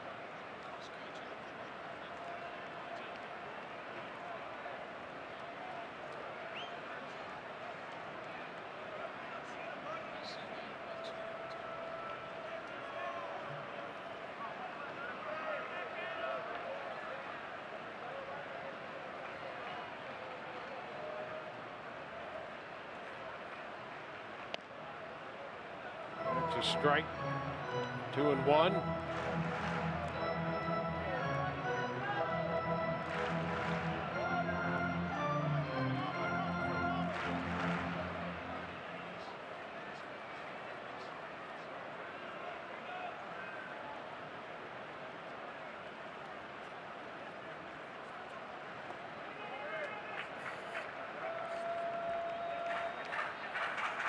Three-1 the count. Hey, by the way, early in the game, you started to set up Ramon DeJesus behind the plate, where he's from. Yes. On and on and out on. of the Dominican Republic. Yes, but what's the zone like? I've been waiting all game. I think we've all been waiting all game. That's been a segment of the broadcast that we've gotten used to. Yep. You've taken us down that path and given us something to look for. And I'm not waiting any longer. Yep. Well, the zone's been pretty good to this point, although there was a little inconsistency wide. And we're waiting for him to establish a body of work in the major leagues as a rookie umpire. No heat shield yet? And so we're going to find out as time goes by. Well, that's part of what we'll be doing this winter. So you're slow playing us. Yeah, exactly. I like that. Well, you want to make sure of what you're talking about. You can't just pop off right off the top of your head. You're a stickler for that, about getting it right. There's a high pop up. It's a foul ball going to carry out a play. That's why this tandem works, because you're a stickler for getting it right. Listen, I'm Ron Burgundy. I'll say anything. You put it on a cue card, I'll say it.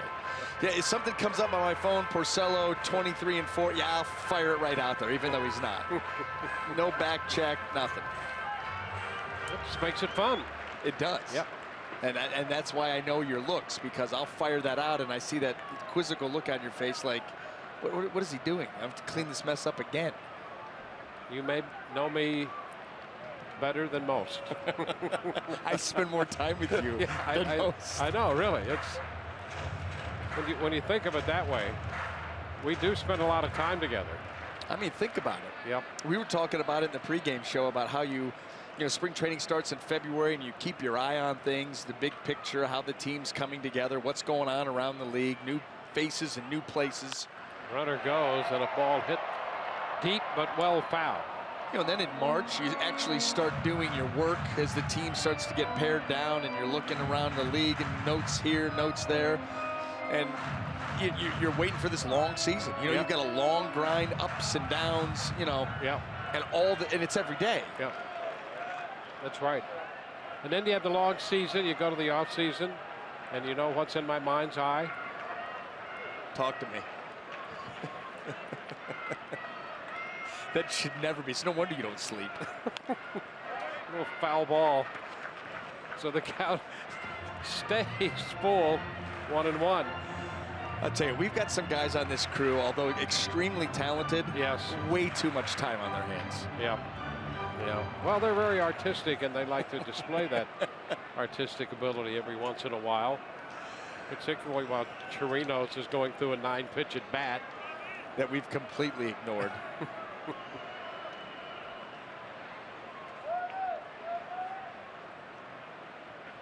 Runner goes again, and this time the pitch put into play. A high popper. Forsythe waiting for that one to come down. 2 gone. So Chu still at first with 2 outs. Hanser Alberto will be up here now, since taking over at third base for Beltre. Adrian Beltre went 1 for 2. Left the game hitting an even .300 for the year. Yeah, we're going to have to keep in touch over the winter. Little phone calls to get a weather report from Cleveland. Yeah. Little check-ins. What's going on? Yep.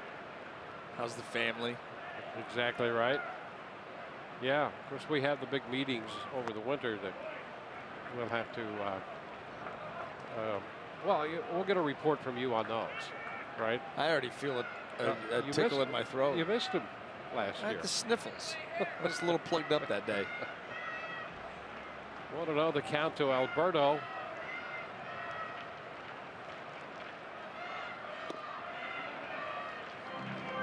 Uh, 2-0. I figure for a guy like me, the fewer meetings, the better. For you, are those holding the meetings? Well, it depends on who else is in those meetings, because sometimes my presence is frowned upon. Shot to center field. Matuk still going back, reaching up at the track to make the catch, cushioning himself on the wall there just beneath the 404 marker. Alberto retired, and so are the Rangers in the 5th. Rays continue to hold this 3-2 lead.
jumping out in front in the second inning.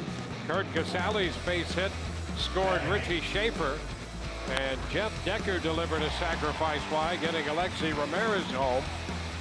Up 2-1 in the third. The Rays made it 3-1. That came on the base hit by Luke Maile, scoring Evan Longoria, who he reached on an error. Jonathan Lucroy belted a home run in the fourth to make it 3-2, and it's a 3-2 game through the front five, headed into the sixth inning. And the new pitcher, Jeremy Jeffries, pitcher number 3 for Texas. Well, he's gotten into a couple of games here this last week after coming off the restricted list. 3 1/3 innings, 58 games total. ERA 2.37. Boy, he had a ton of saves with the Brewers. I think he was 27 out of 28 before coming over to Texas. They needed help with their bullpen. A setup guy here for Sam Dyson. Kurt Casale leads off against him, and the first pitch is a strike. Casale has been on twice. Singled in a run in the second, as we saw a moment ago, and he walked in the third.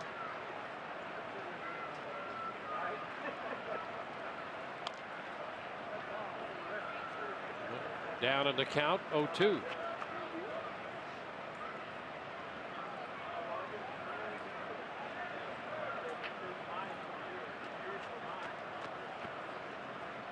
Perez for 3. Leclerc for 2. A couple of strikeouts in 2 perfect innings for Jose Leclerc.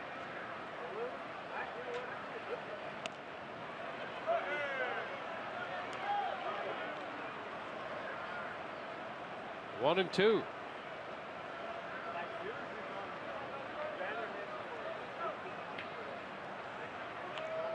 Maile next, and then Decker.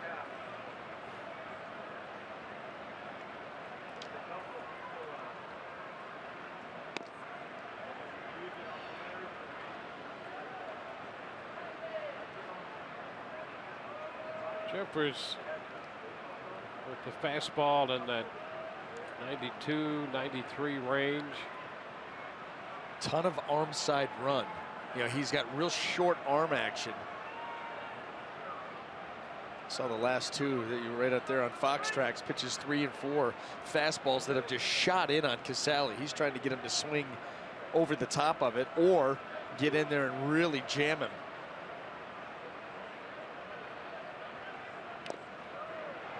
Piece of that one, and he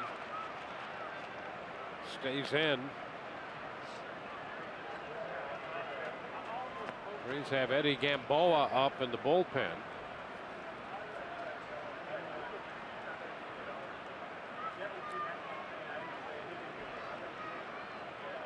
There's a knuckleballer.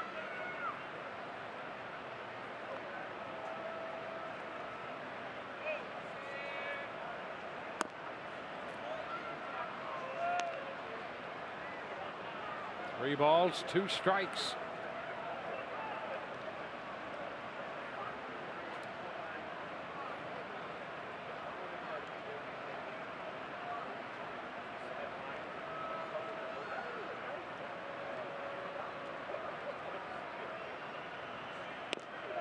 And that one stays inside for ball 4. 2 walks given up by Texas pitching, and both drawn by Casale. Let's check in with Todd Callis for a moment. Todd. Dwayne, special deal going on for the fans in the offseason. A Kevin Kiermaier throw blanket if you spend $150 or more at the Rays team store. So check that out. By the way, BA was talking before the game about situational hitting, and you just look at the numbers between the Rays and the Rangers. Rangers with fewer LOBs than the Rays, despite scoring over. All right, we'll try this again. The Rays with fewer, or Rangers with fewer LOBs despite scoring more than 100 runs more than the Rays during the course of the year. So situational hitting has to be better. Also, base running needs to be better, guys. And Kevin Kiermaier talked to us about that before the game. He said he felt like this year for the first time he had the attitude that it would take a perfect throw to get him every time. He'd never had that confidence before this year. Up to 21 stolen bases. That number could really go up next year because he said A, I need to learn how to steal third base a little bit better. And B, now that I feel that confidence, those 21, a lot of them came in that second half when he moved up to the 2 spot. So look for him to run a little bit more next year, and it could be exciting to watch him over a full season. Back to you guys. Yeah, could you go through that again? I was a little distracted, and I lost the main point. There you go. Start right from there. More men left on base, more LOBs. Gotcha, way to go. For the Rays like and the Rangers, despite scoring about 100 runs fewer. Back to you. All right, thank you. Oh, ground ball and a glove feed from Andrich to Profar, and they pull a double play there. 6-4-3. Well, nicely done. I'm not sure if Todd was more impressive or that double play. I go Todd. Yeah. Double play a close second. Yeah.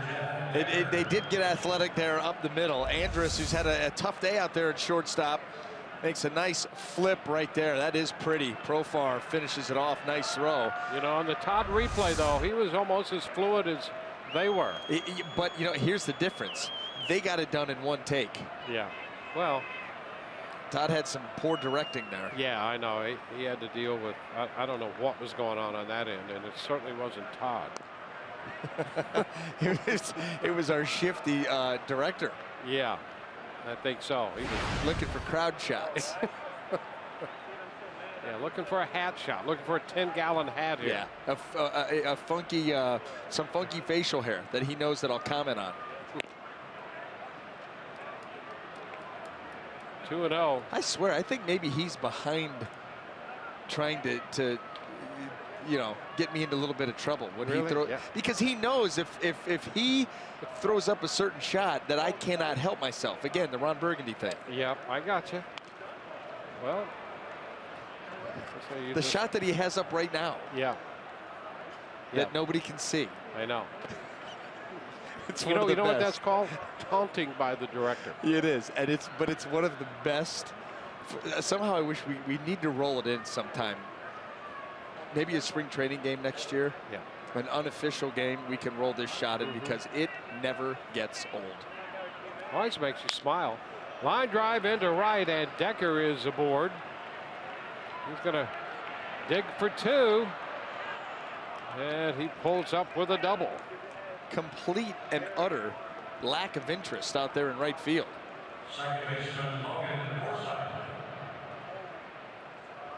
So Decker with his first run batted in of the year and his first double. He goes down and gets that pitch and sweeps it out into right field.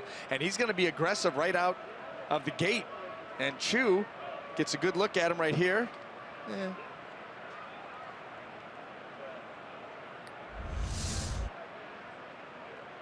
Saving it for the postseason. So here is Forsythe. And there goes Decker, alertly headed to third, and he beats the play. Decker moving up. That's going to be a wild pitch. And Decker heads up, goes to third.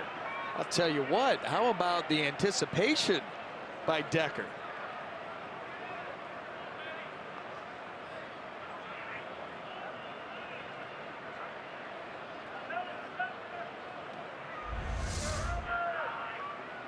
There's the throw, but the anticipation by Decker, and he gets that foot in there absolutely safe, and it stays on. Well, it's the strength in the lower half from hauling around those kegs. Forsythe takes a pitch for a strike. 1-1.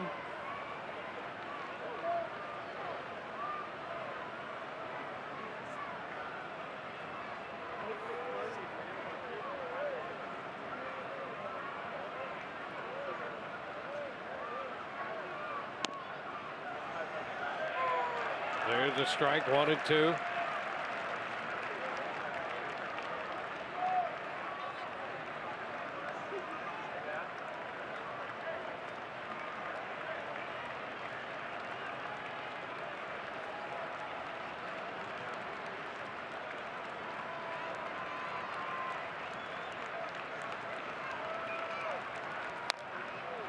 Forsythe, fly ball to right. Chu makes the catch. So the Rays leave a man. We go to the bottom of the 6th. Still a one-run game, 3-2 Rays.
With the Rays double play season ticket plan, fans receive the lowest price and can choose from one of several cannot buy big league experiences, including a chartered flight to Miami to see the Rays play, or a catered suite to a 2017 Rays game. Turn to double play today.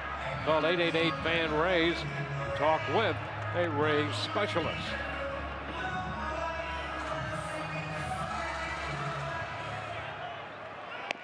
Rays with the lead, trying to win this series, and with it the season series.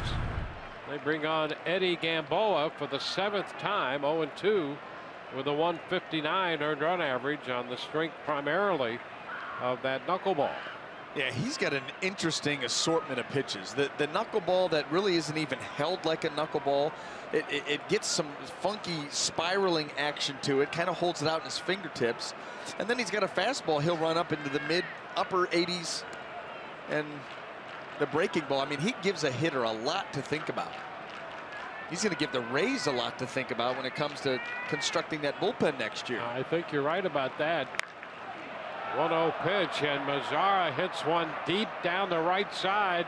That's a foul ball. He had home run distance, but foul.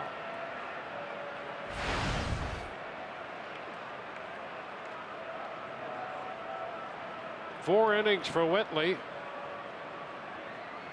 and 1 inning for Garten.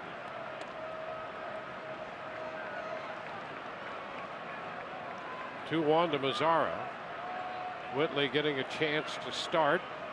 Gave up 2 runs, 6 hits, no walks, and 4 strikeouts in 4 innings. 2-2. Garten 1 inning, 1 hit and a strikeout. And now Gamboa.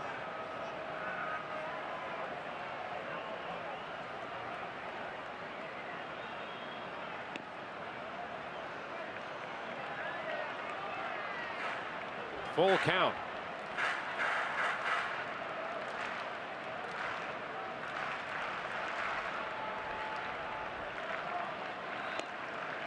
And strike 3 call.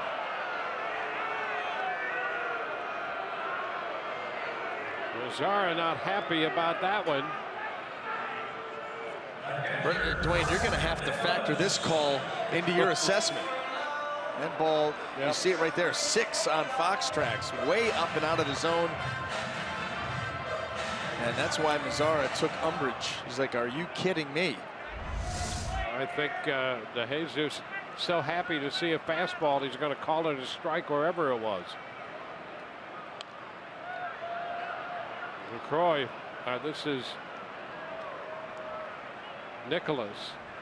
And Nicholas fouls it back, strike one. Lucroy singled and hit a home run in his 2 at-bats. Nicholas up here now. 1-1.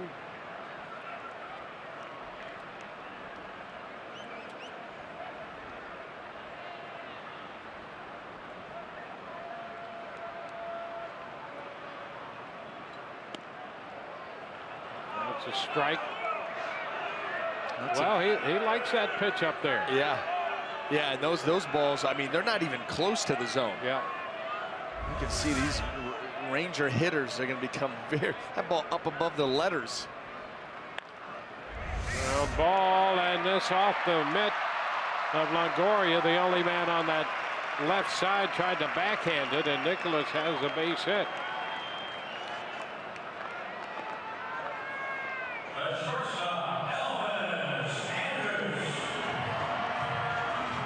Elvis Andrus. You know, here's the other thing about an umpire comes in. Here's a young umpire. How many knuckleballs does he get a chance to see and call balls and strikes? Well, you talk about tough to hit, tough to command if you're throwing it, and tough to call balls and strikes on those pitches. The whole key to a knuckleball, whether you're catching it, calling it, you've got to stay with it. You know, that you've got to stay with it and stay on it. You can't assume. You know, with the fastball, the ball comes out of the hand, and you pretty much already know, for the most part, if that ball's going to be in the zone or not as you watch it come in. But the knuckleball, I mean, you've got to stay on it the whole way, the way that those things move and dance and dart.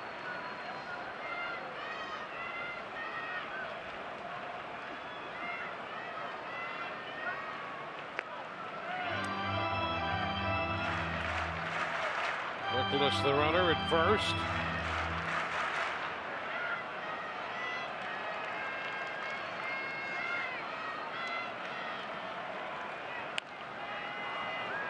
Foul ball. 1-2.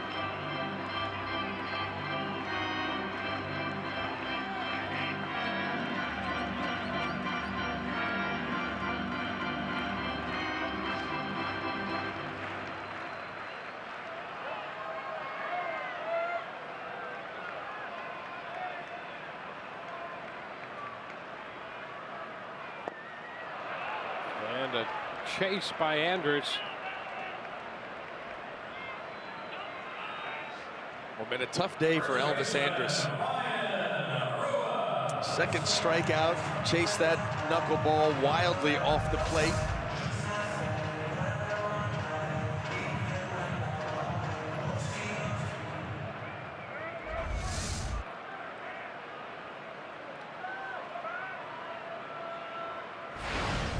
Two outs, a man aboard.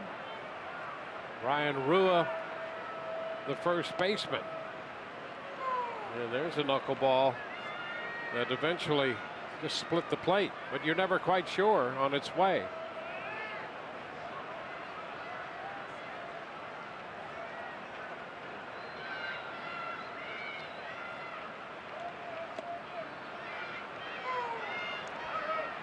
Oh, 2.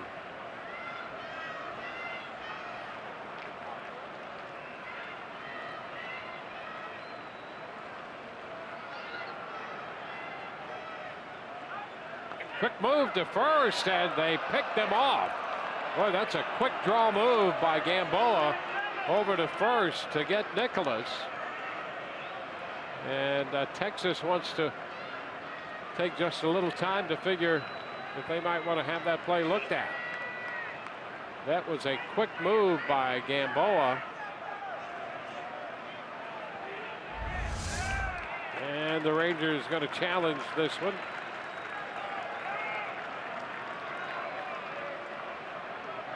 Ooh, he may have gotten back in, but I'll tell you what, his lead, number one, wasn't that big.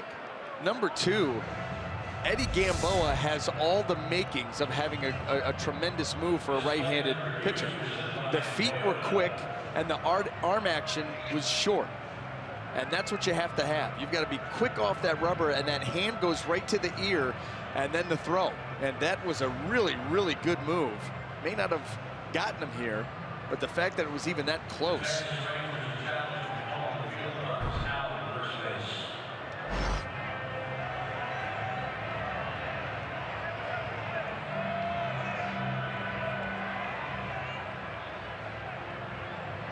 There's another look. Right hand is on the bag now as the tag being applied.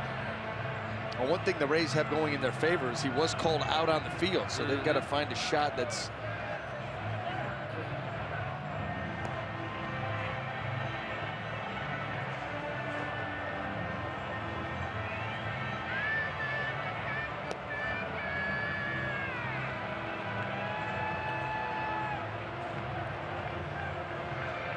It's a one-run game. The Rangers challenge the pickoff and the out call at first.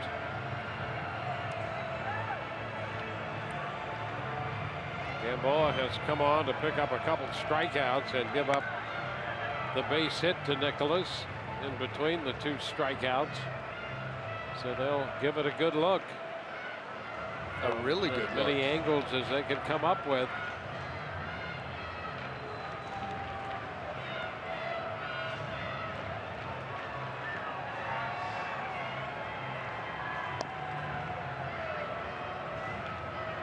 Well, this might be the best look we have right here.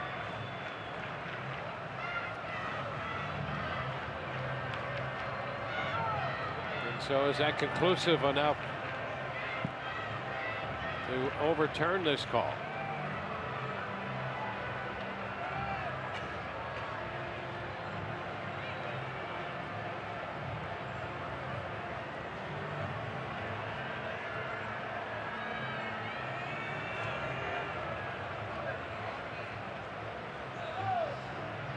So they're taking plenty of time to make sure they get the call right this time. Well, listen, when you're talking about a Game 7, you've got to get it right, Wayne. Very important. And he's going to be out. So not enough to overturn it. And that's going to take care of Texas here in the 6th inning. On to the 7th with the Rays leading 3-2.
Next season, presented by your Gulf Coast Honda dealers. Opening day will be April 2nd versus the New York Yankees. The Rays part of a doubleheader.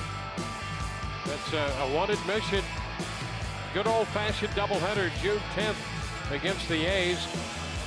They'll spend the 4th of July on the north side of Chicago against the Cubs. Interleague at home against Miami, Cincinnati, Milwaukee and the Cubs, and on the road against Miami, Pittsburgh, the Cubs, and the Cardinals.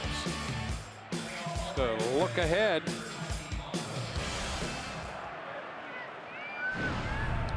Jake Diekman is the new pitcher, makes his 66th appearance now for Texas, with Mikey Matuk taking the first pitch for a ball. Hold on.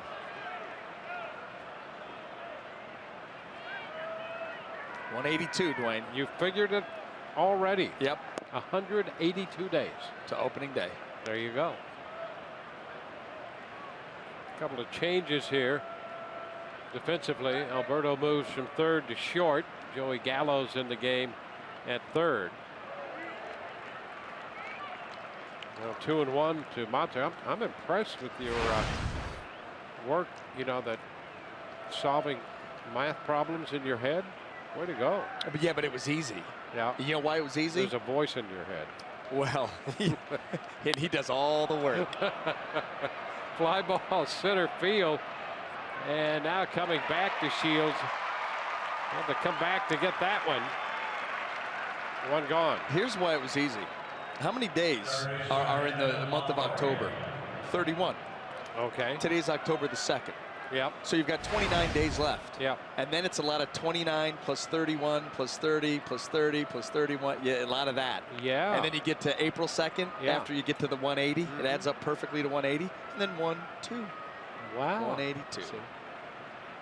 So if this was like October the 4th, and now you got 27 plus 29, you know, plus 30, but it gets a little odd. Yep. But the 29, you add, you know, the 30 for November. December's 31, so you get the clean 90. Yeah. Do you remember and you just keep going. The little ditty that gives you the how many days are in each month and all that? Yes, I do it on Knuckles. I do it on Knuckles, and it works perfectly, and it works every time. All right.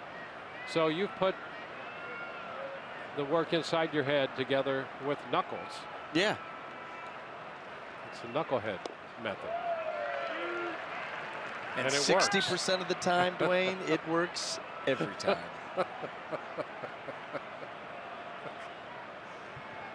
One and two the count here on Evan Longoria.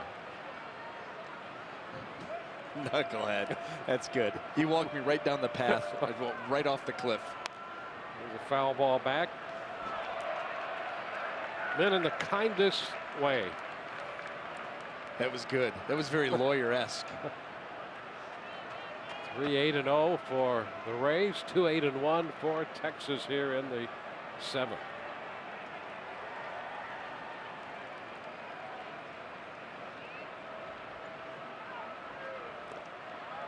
Longoria swings and misses. Ball loose. Down to first goes Evan, and he's going to beat this play. So Longoria strikes out but reaches. And the Rays have a base runner with one out. Evan Longoria, one speed, and that's full go. This ball swing down in the dirt. He sees it, gets away, and off to the races he is.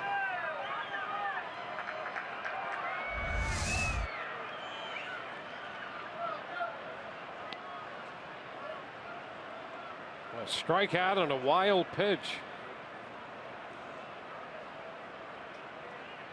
Second wild pitch charge to the Texas bullpen today. Corey Dickerson takes a look at this one down, 1-0.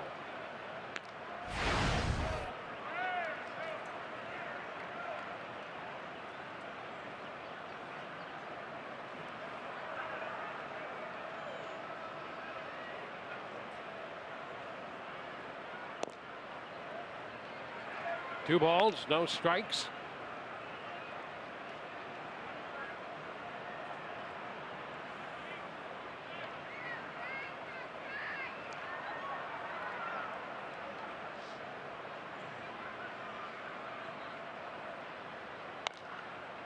And the foul out of play. Well, as we learned last night in the interview between Todd Callis and Corey Dickerson, playing in front of his family here, extended family in from Mississippi. Mikey Matuk had family in from Louisiana. Swing and a miss. The count is 2-2. Luke Maley family in as well from Kentucky. So it seems that Dallas, Fort Worth, and Arlington, a central location for a lot of these families on the Rays roster. Little roller to third. Gallo down to second, and a high throw all the way into the dugout. So they get the force on Longoria, and the attempt to turn that one sailed. And boy, did it ever. And I don't think he ever had, a good grip of that ball, Profar, trying to turn that double play. Well, you remember earlier in the game when he wasn't able to turn one because he was just a little bit slow. Now trying to be quicker here, and you see just long arm action, and that ball just sails on him. Just not comfortable around the bag out there at second base, and we've seen that with a couple double play attempts in this ball game.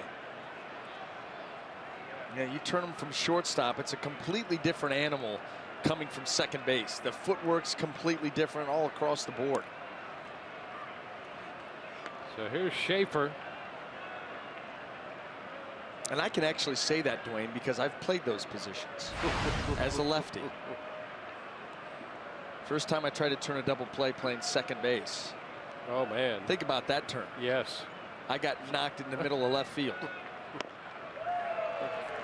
Cut and a miss there, 1-1. I mean, it was it's almost like you'd have to do a pirouette. Yeah.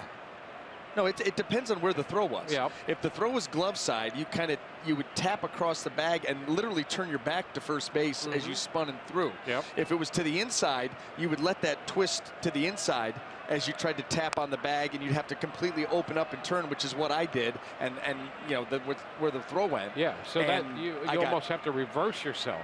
Yeah, you end up throwing across your body. Yeah. It's very awkward, and it didn't work well because I got planted. But it was like the sectional tournament. So I was a shortstop, but then I pitched the game. The following day we're playing again, and because so many pitches, they said I'm not going to make the throw from short. We'll put him at second. Yeah. And then that's when I got banged up. Wow. Got flipped. It's against the Euclid Panthers. They were pretty good. That's where Robert Smith went to high school. Oh yeah. The running back. Yep. Yeah. Yep. But you stayed in the game. Yeah. Yeah, not a problem. No. No, you just got flipped and then right back. It was part of the deal. Yeah. Now full count to Schaefer.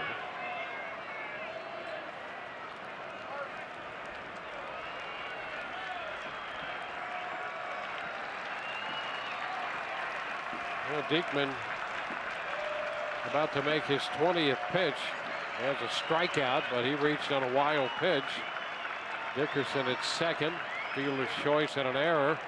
And Schaefer bounces this one into and out of the Rays dugout. Watch it, fellas. That was it's almost a twofer there. Yeah.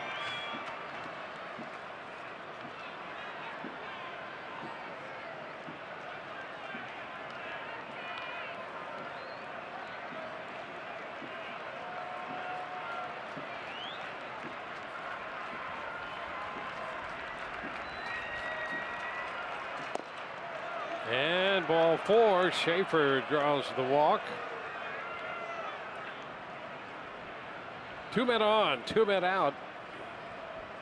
Alexi Ramirez is due, and Diekman's going to get a visit here. Alvarez up in the bullpen.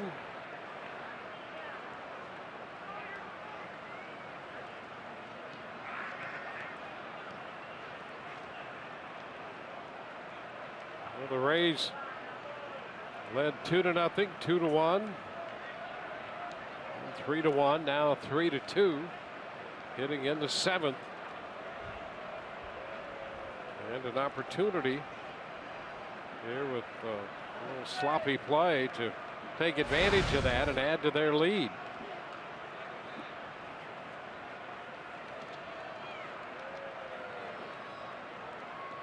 Alexi is 2 for 3 today.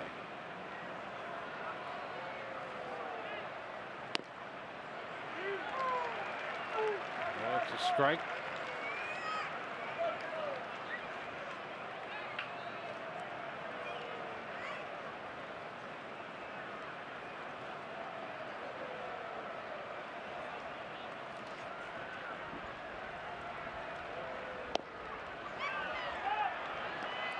Diekman misses wide. The count is 1-1. You can see that first pitch. That consistently has been a strike. He's been willing to give that corner. And at times on the other corner, not so much.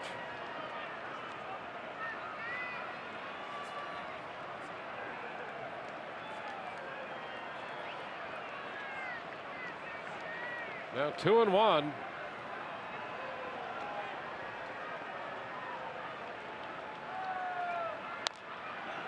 Little popper out from second over Profar's head. That will score a run. Dickerson crosses the plate. Schaefer to third, and an RBI base hit for Alexi Ramirez, who has 3 hits today, and the Rays now have a 2-run lead. It's 4-2. And that's going to be it for Diekman. Well, inside out, Ramirez, that ball gets in on him, but he stays just inside of it. You see that little finish right there, that helps him out, gets that ball into shallow right field, knocks Diekman right out of the game. It's been a spirited day for the Rays shortstop, Alexi Ramirez. 4-2 Rays.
Coming up, Rays Live, the postgame presented by Checkers.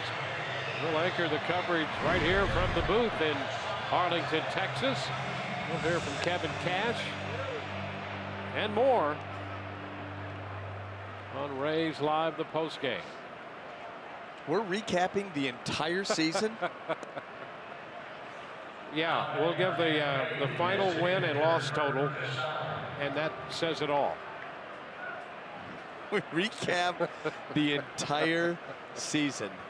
Yeah, the guys in the Wow. truck have just they've gone right around the corner right now.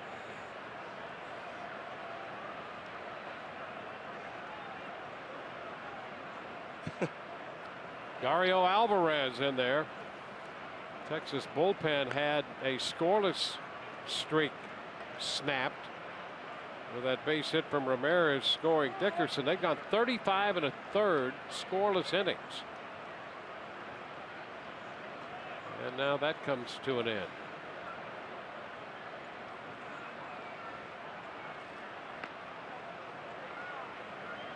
Kurt Casale, the hitter, a couple moves to first on Ramirez.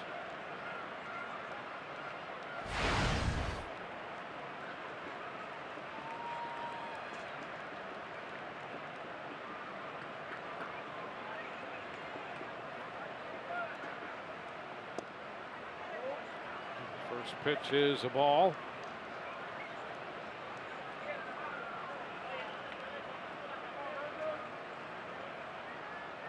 Alvarez given up 8 runs in 8 2/3 innings over 7 games since he was recalled from Round Rock at the end of August.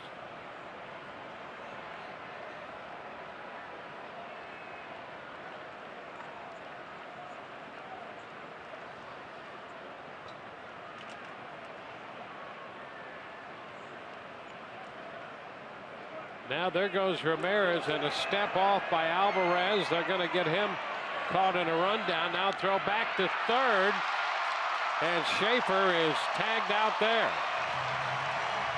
Well, they caught Ramirez off the bag and wind up getting Schaefer on the back end of that to end the inning, and the Rays settle for 1 run, leaving 1 man. And here's how that play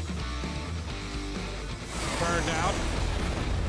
Gallo getting the putout.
Rays leading the majors. Chase Whitley, Jeff Decker with some good games going in game number 162 of the season.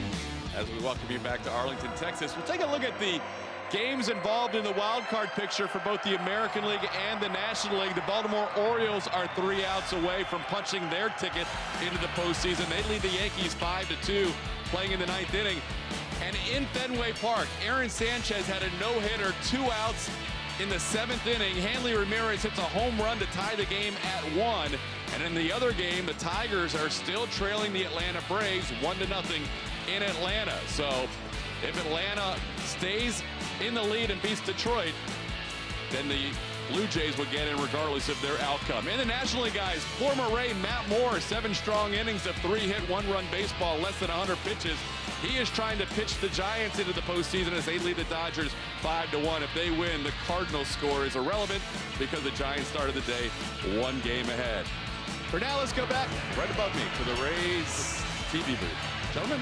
All right, thank you very much, Todd. Great job of breaking out what's going on elsewhere in regard to all of the races. Eddie Gamboa back to the hill to pitch the bottom of the 7th inning for the Rays. I'll tell you, it'll be interesting to see what happens. You know, the Giants have a long way to go, and they have not been as solid as some people thought maybe they could or would be. But, you know, I just have a feeling about that team again. Cubs had such a great year in the National League, so a lot of things to be decided. It's an even year too. Yep, even that's years. the Giants' year. Yeah, Yep. 1-0 the count to Ryan Rua.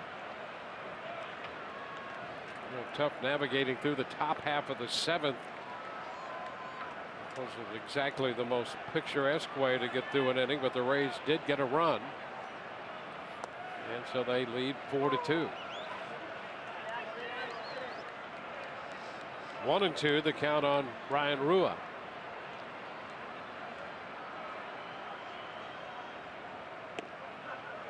Did he go? I guess he held up. 2 balls, 2 strikes.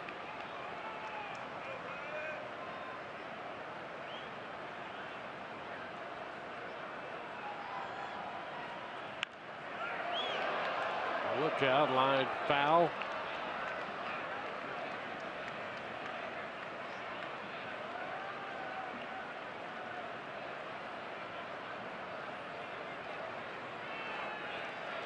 It's a good move right there. Giving that ball to the lady after the scrum. There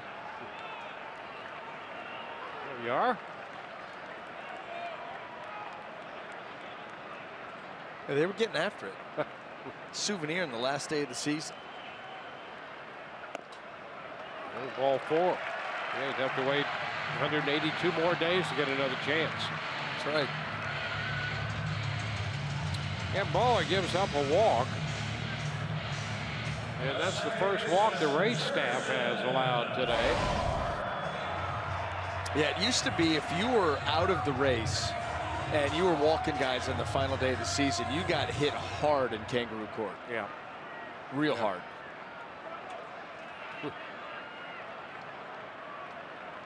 Jurickson Profar. Upstairs.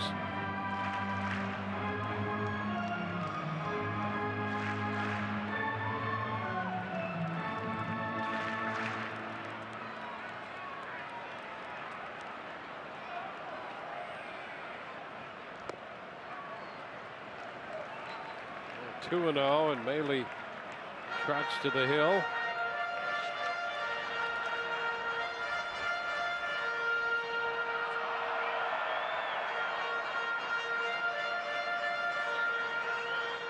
Whitley worked 4, Garton 1, and Gamboa starting his 2nd inning.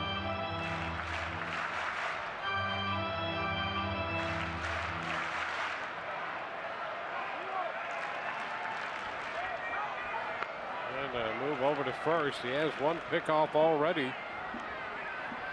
Picked off Brett Nicholas to end the 6th.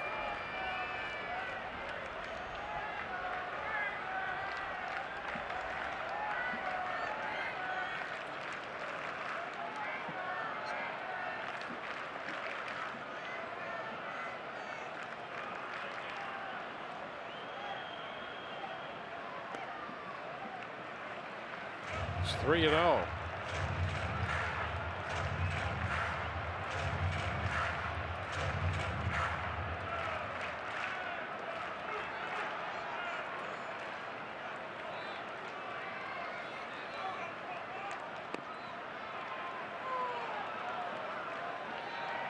Now 3 balls and a strike.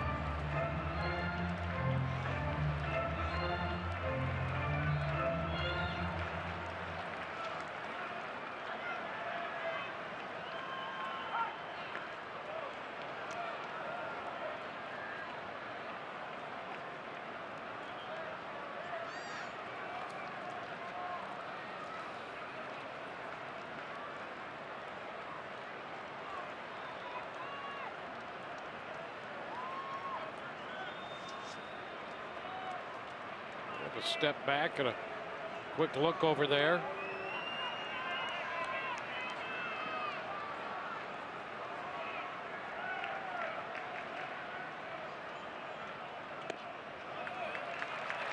And another walk. So back-to-back walks. That opens the bottom of the 7th, and we'll get the top of the order up there.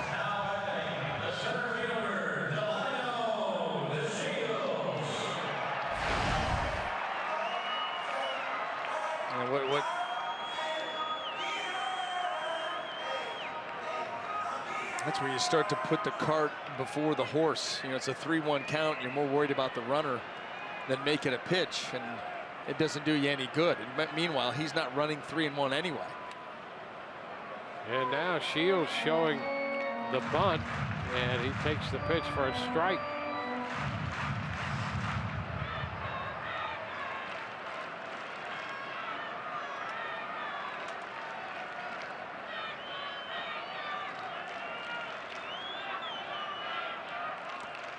Bunt's foul. That puts him down 0-2.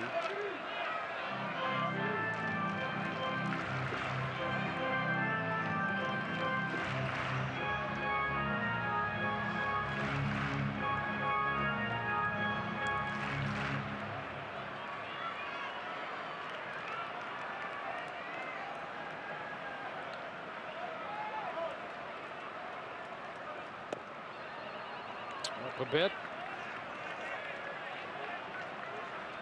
1-2 the count.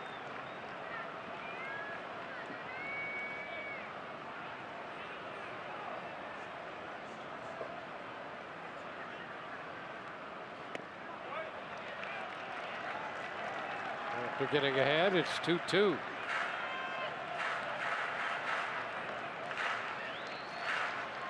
That knuckleball here this afternoon been very inconsistent. A lot of them up in the zone, and he's gotten a couple of calls up there by DeJesus. Others staying way too far out. And now ball 3. And I see a pretty quiet pen for the Rays right now, which means this is all Gamboa.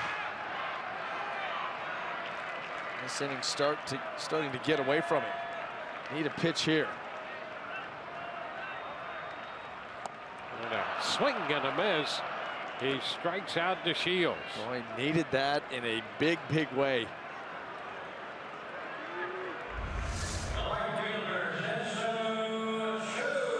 The bottom dropped out of that pitch. The hitter's going to be Shin-Soo Choo.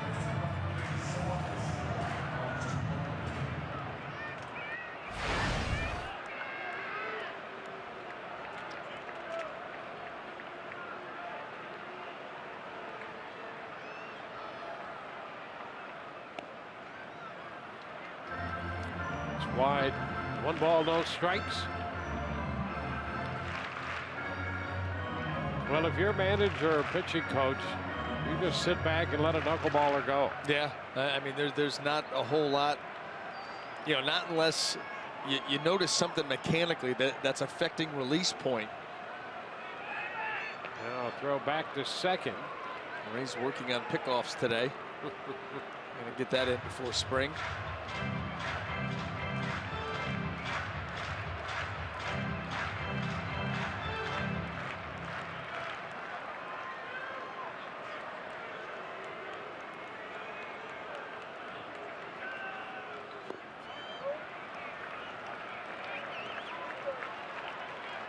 Two balls, no strikes.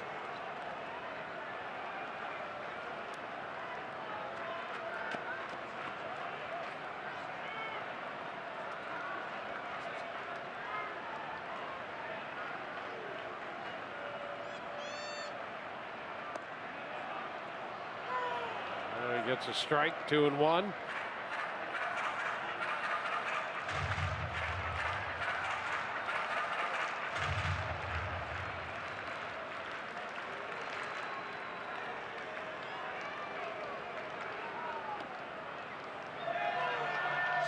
Gets a call there, and that's a pitch with Gamboa in the game that DeJesus has given, much to the chagrin of the Texas hitters. Yeah, I mean, they're balls that you just don't ever swing at for the most part. Fly ball, center field. Matuk makes the catch, a tag by the runners. Rua's going to go to third. Profar hangs on at first. First and third, 2 outs.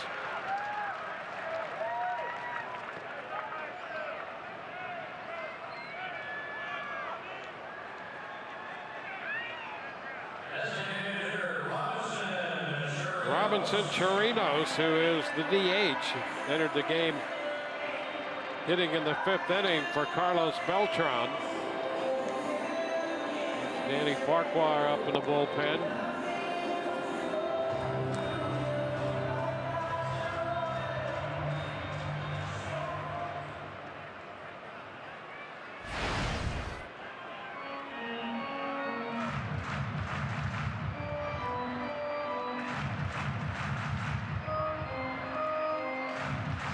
Indians have beaten the Royals in Kansas City 3-2.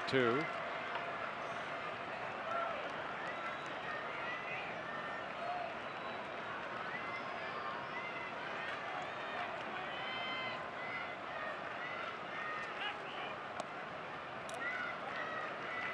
pitch is down to Chirinos. The Orioles have beaten the Yankees. That's a 5-2 final. So the Orioles are in.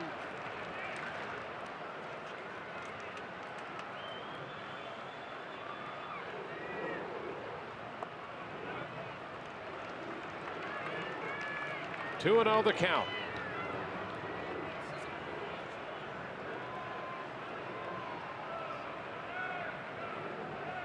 Couple of walks. Men have set up 1st and 3rd now. 2 gone.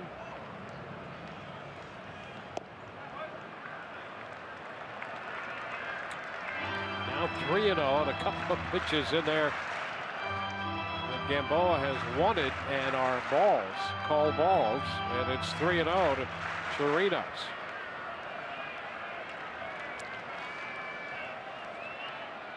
Becoming a guessing game.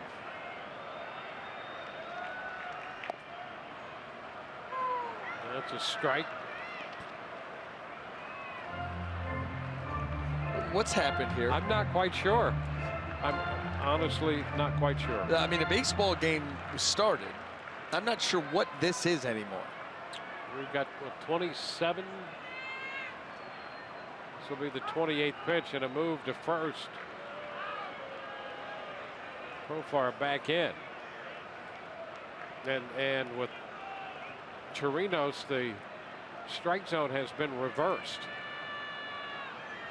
Yeah, and the 3-1 pickoffs, too. Now we go to 3 and 2.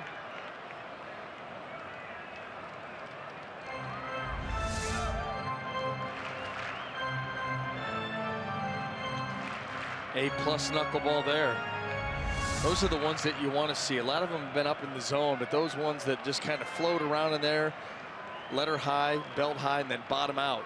There you go. And strike 3 called. 2 men left for Texas. Chirinos caught looking. We're going to head into the 8th, and the Rays hang on to their 2-run lead, 4-2.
Kurt Casale's going to lead it off.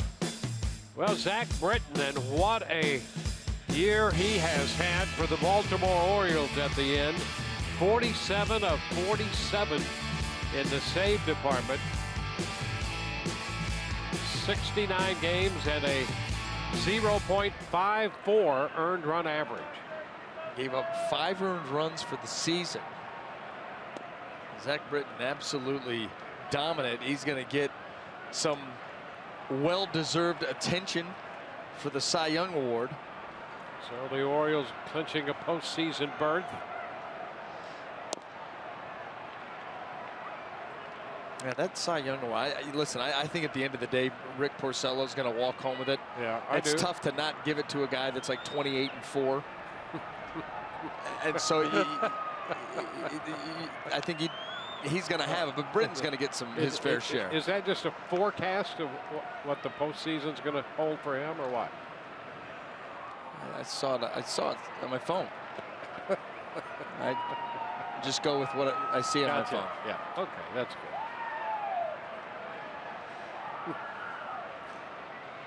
We need something to get this game going. I'll tell you. Here's Casale with a pop-up foul ball. Rua at first handles that. Yeah, the last couple of innings have been wandering in the wilderness type innings. Yeah, just sloppy, ugly baseball. Then again, Bo was able to rebound after those opening walks in the bottom of the 7th. That's the thing, though. You know, when you have a guy out there, a knuckleball guy, you can run into some halves of innings like that, because all of a sudden that thing starts dancing all over the place. Tough to control, tougher to hit.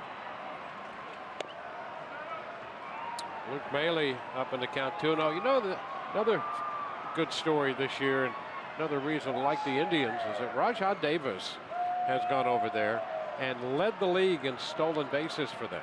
By a wide margin. Yeah. Yep. He's had a great percentage.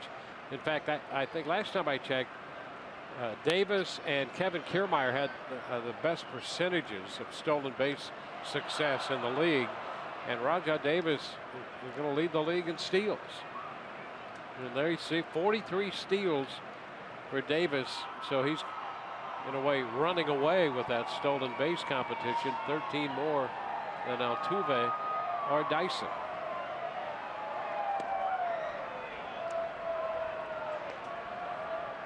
Three and one.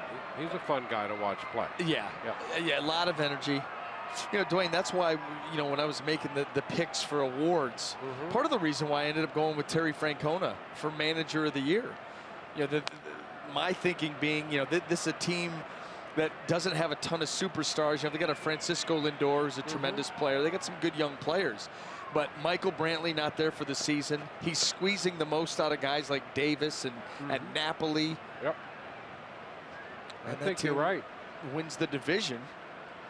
Boy, it would have been interesting to see Salazar, Carrasco, and Kluber, that starting rotation. Now, he did have some horses leading his pitching staff, but he's down 2 of them.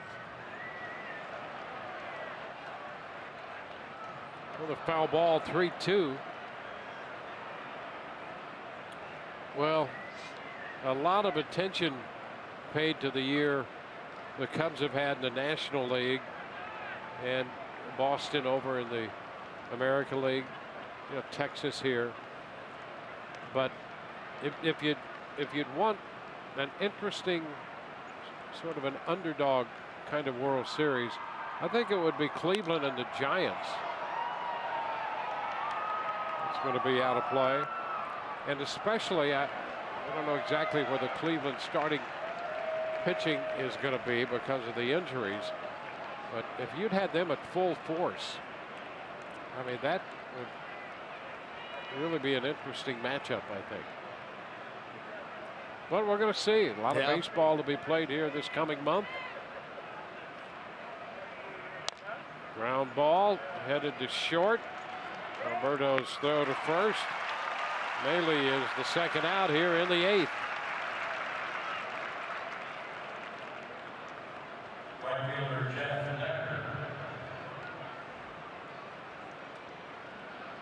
Jeff Decker.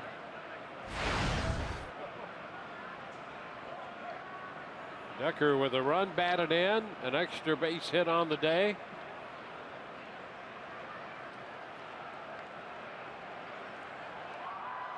Facing the left-hander Alvarez, the 5th Texas pitcher of the game. The ball, no strikes.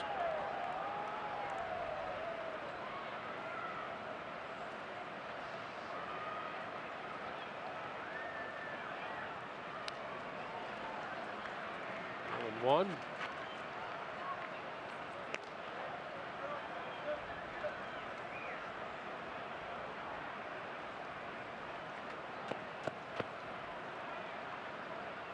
Rays scored 2 runs in the 2nd to take the lead, and they have led throughout the day.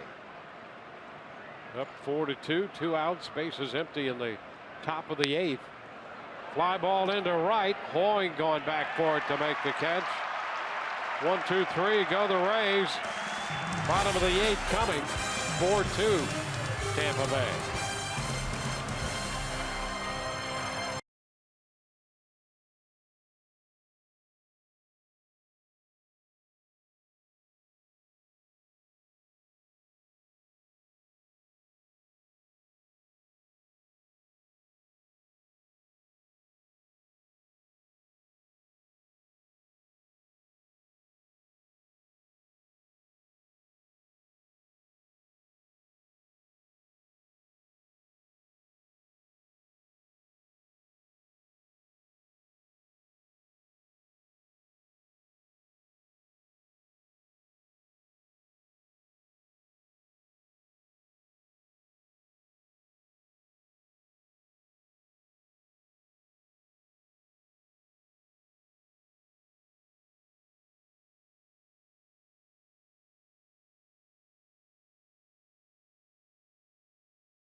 For Gamboa, and Boxberger's on to face Alberto, Mazara, and Nicholas.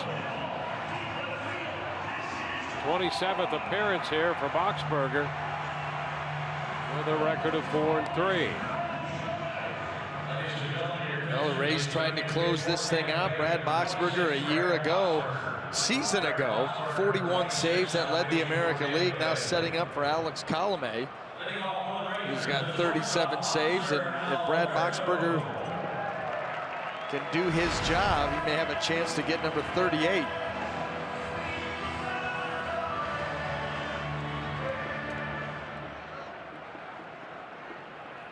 Alberto has one at bat, and he lifted a fly ball to center field, caught by Matuk.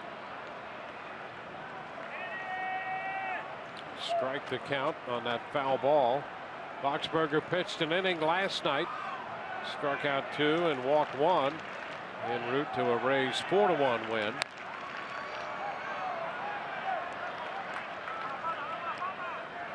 Oh, 2.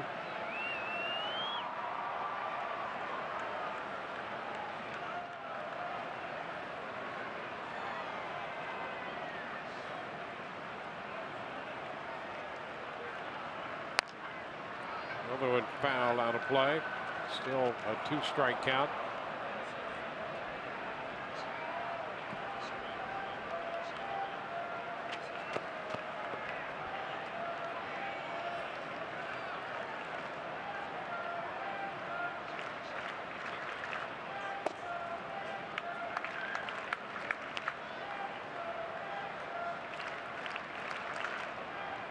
A ball, 2 strikes on Alberto.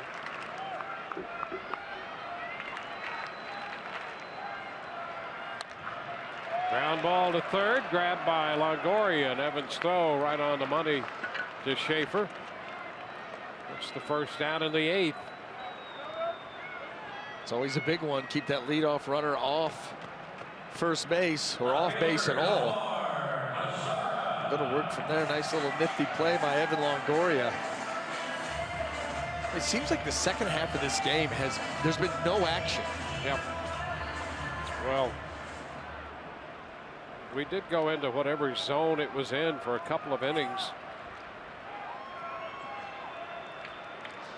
Mazzara, the pitch is a strike, and boy, I'll tell you, DeJesus has liked that pitch up there well out of the zone for a strike today.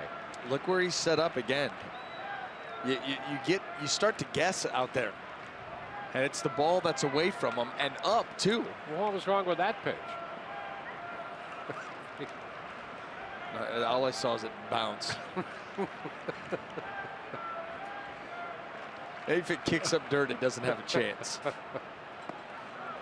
Now 1-2 the count. I can't wait to see his heat map next year.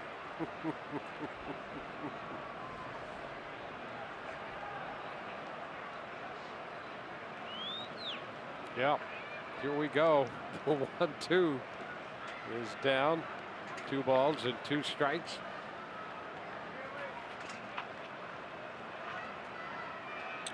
I think the knuckleball really got to him.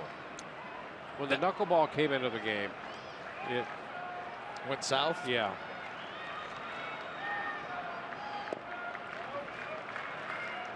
Full count now.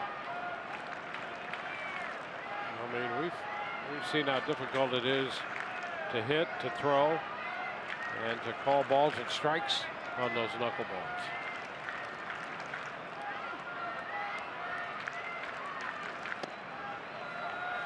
And ball 4 inside. So runner goes to first with 1 out, and we'll check in with Todd. Dwayne, the American League playoff picture is starting to crystallize as we get a final with the Tigers being shut out in Atlanta today, 1-0. That means Detroit eliminated from the wild card race. Toronto still leading their game in the bottom half of the 8th inning. Toronto still playing for home field advantage in the wild card game. The Orioles already in. With a win, the game would be in Toronto. With a loss, the game would be in Baltimore. Guys, back to you. All right, so all of those possibilities at the start of the day, as Todd pointed out, starting to crystallize right now. Well put. And how about the Tigers with that offense? Yep. Getting shut out in the last day of the season, must-win game by the Atlanta Braves. Boy, the frustration Detroit is feeling right now. And by the way, that is the last game at Turner Field, right? That's right. That's absolutely right. It went out in style. Ended the team's postseason dreams. Did it in a shutout and in the slimmest of margins. 1-0. Wow. Well, you know what? You got to tip your hat to the Atlanta Braves. The way that they closed the season playing ball. Absolutely.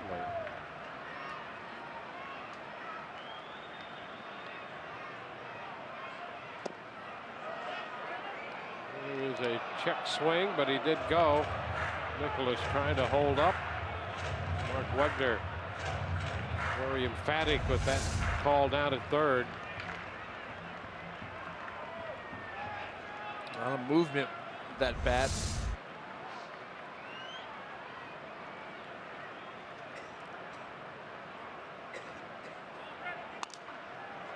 And that ball just foul. Again, Wegner on the call, and he broke his bat.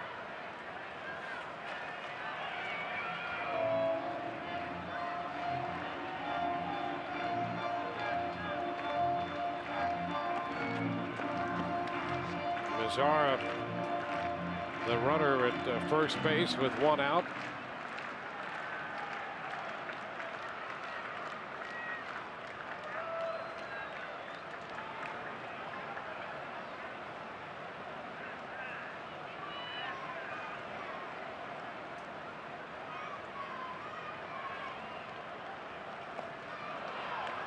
And that takes care of Nicholas. Missing the changeup. 10 strikeouts for Rays pitching.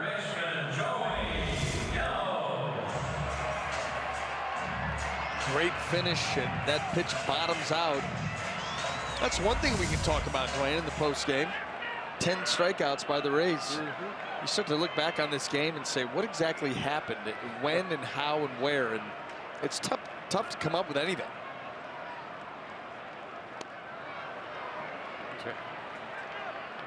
Joey Gallo up there hitting for the first time, and contact has become a major issue for Gallo, who misses the first pitch. Yeah, what is it, 18 strikeouts and 24? 24 at bats, 18 strikeouts. Wow. It's 1-1.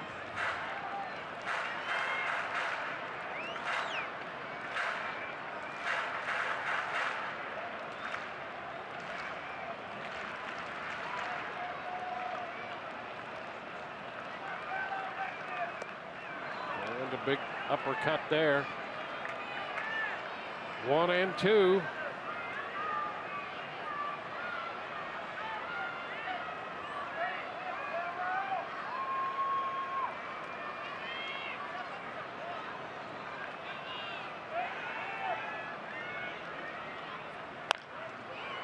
And a foul ball.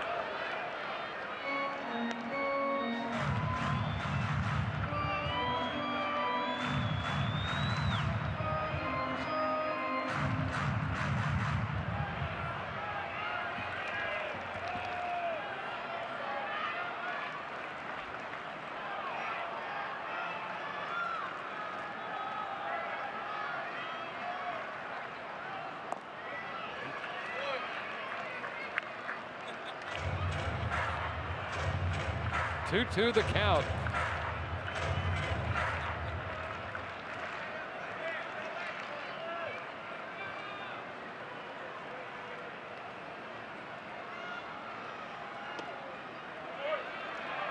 Now the count is full.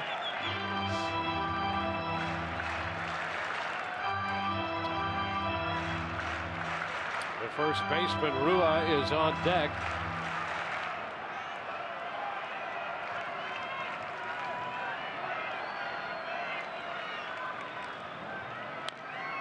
And a foul ball back out of play.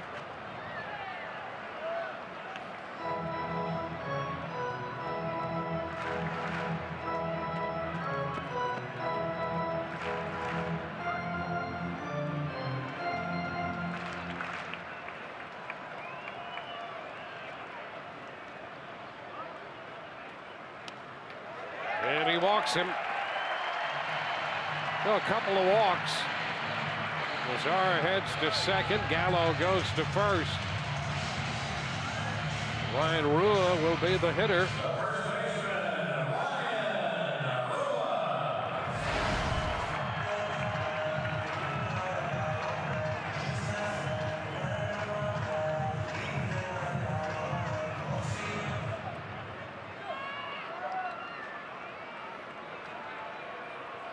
Rua has a base hit.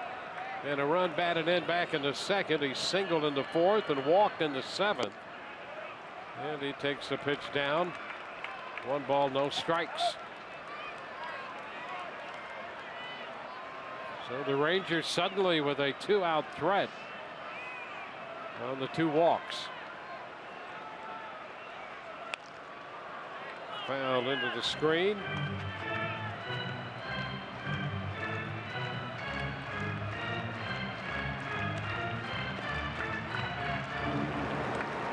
Farquhar up again in the bullpen.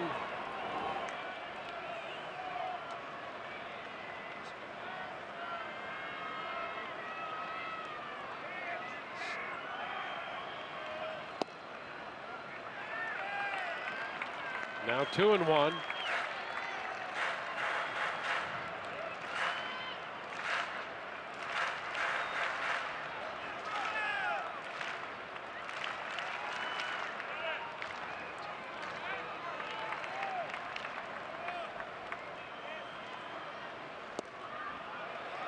And now he's behind 3-1.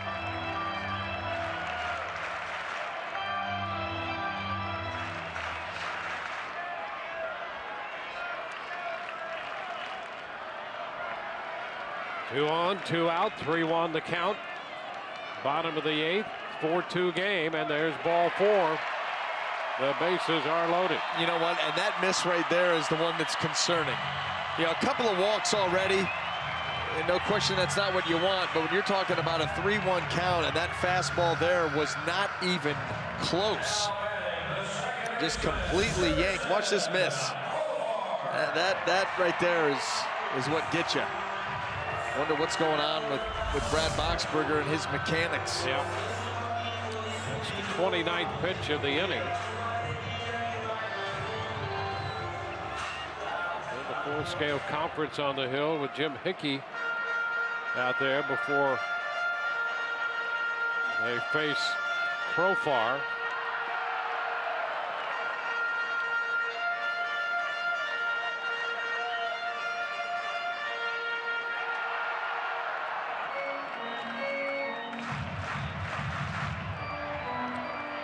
Profar came into this series 0 for 1 against Boxberger in his career.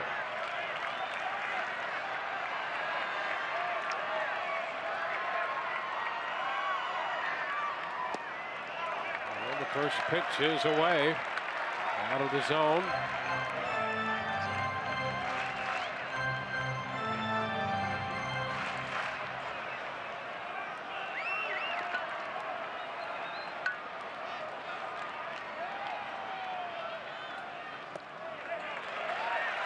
Boxberger behind him 2-0. And a feeling for the strike zone now. He's not throwing free and easy. Almost trying to aim the ball to try to get back in the strike zone, and hasn't been able to so far. And he almost hit him with that pitch. I'm telling you, that previous walk, that final pitch, that right there just tells you all you need to know. All he's trying to do is throw a strike, and he almost hits him. Things are just coming unwound here for Brad.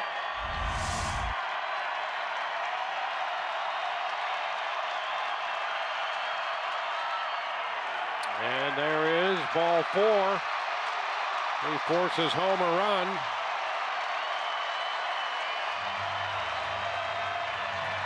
Four walks in the inning. That's going to be it for Boxberger.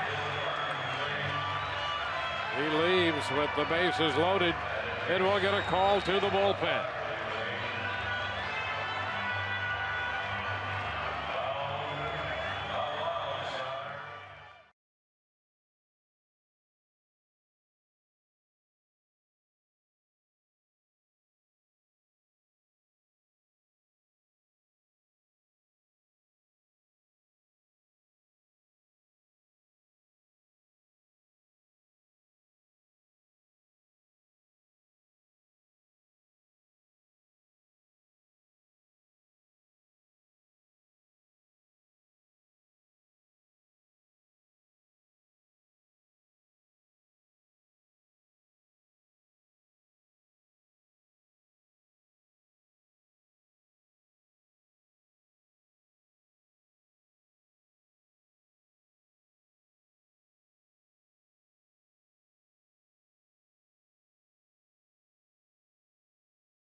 Skip Bayless and Shannon Sharp go head-to-head on the day's hottest sports topics. Undisputed with Skip and Shannon. weekdays at 9:30 a.m. Eastern, 6:30 a.m. Pacific, only on FS1. Well, the Rays forced into going to the bullpen again. Kevin Cash watching Brad Boxberger get 2 outs but walk 4 and leave with the bases loaded in what is now a 1-run game, and he turns it over to Danny Farquhar. Danny on for the 35th time, ERA 3.09. The strikeouts have gone way up. You need a big one here. Bases loaded. 1-run game now. No margin for error. Tough way for Brad Boxberger to finish off his season. Delano DeShields is the hitter.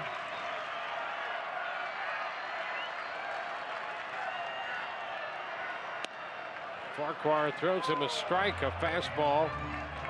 DeShields twice today has struck out.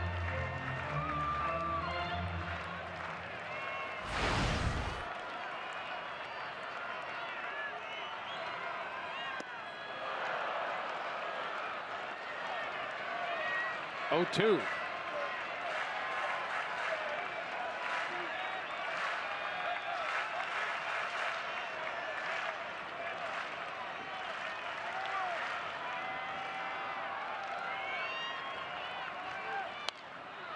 Foul right back over the screen. Another fastball.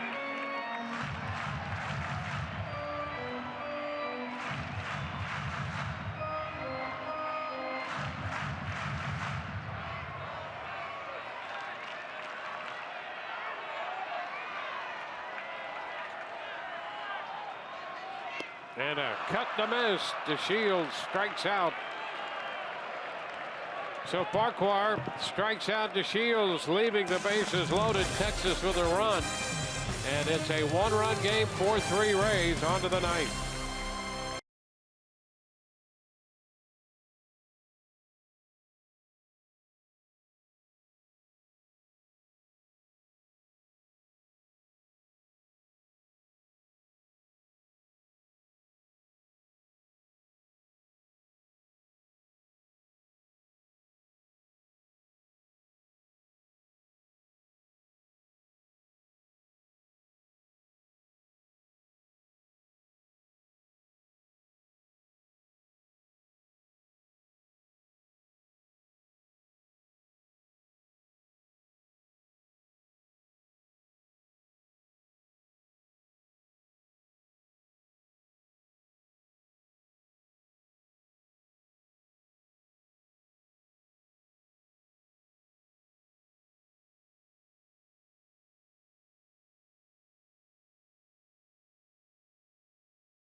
Danny Farquhar comes on and leaves the bases loaded. Take a look at this pitch by pitch to Delano DeShields. Starts him, well, he just went hard stuff with him. Got ahead. And then that foul ball that came right back. Fastball up and into him. The Rays now have 11 strikeouts as a team, and Farquhar's strikeout gets him out of a big jam. Logan Forsythe leads off the 9th, facing Keona Kela. Forsythe 1 for 4. Kela on for the 35th time of the 6.27 ERAs, 5-1. Yeah, some conflicting numbers there. The record 5-1, the bad ERA, but 44 strikeouts in 33 innings. All over the map. Got a good arm. We've seen him before.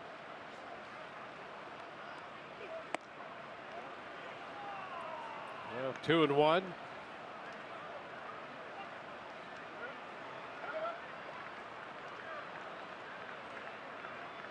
Mikey Montook next, and then Evan Longoria. That's going to be a fair ball. Base hit.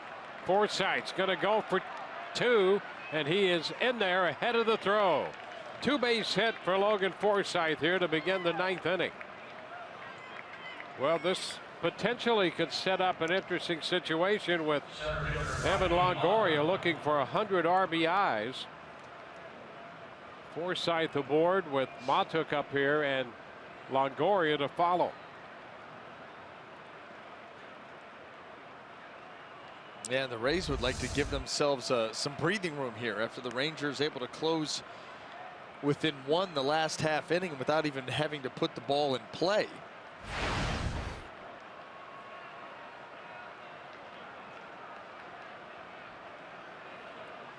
Montook, nothing of 4. Takes a strike.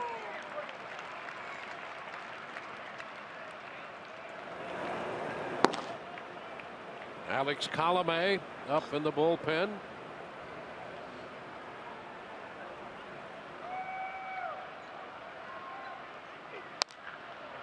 This one down the right side with some slice, and it's fouled. He had good distance on that one. Home run distance, in fact, but it sliced foul.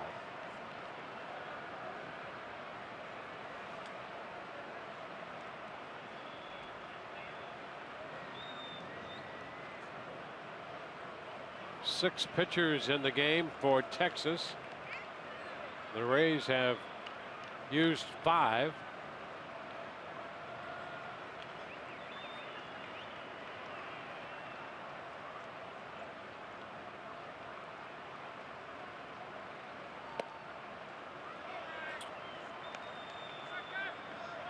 Just missed with that pitch. 1-2.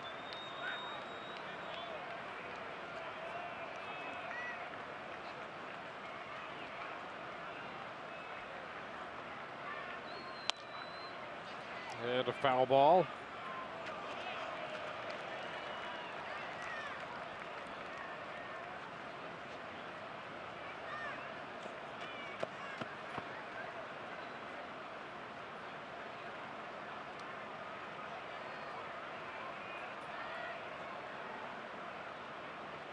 Rays with 4 runs, 10 hits.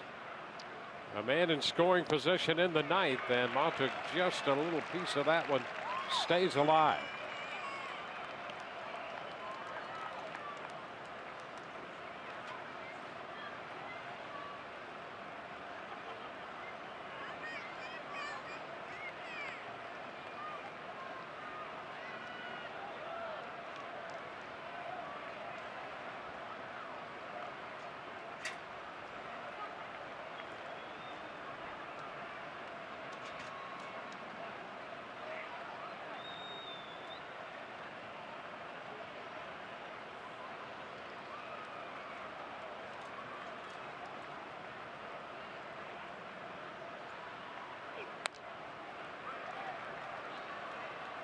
Still a ball and 2 strikes the count with that foul ball.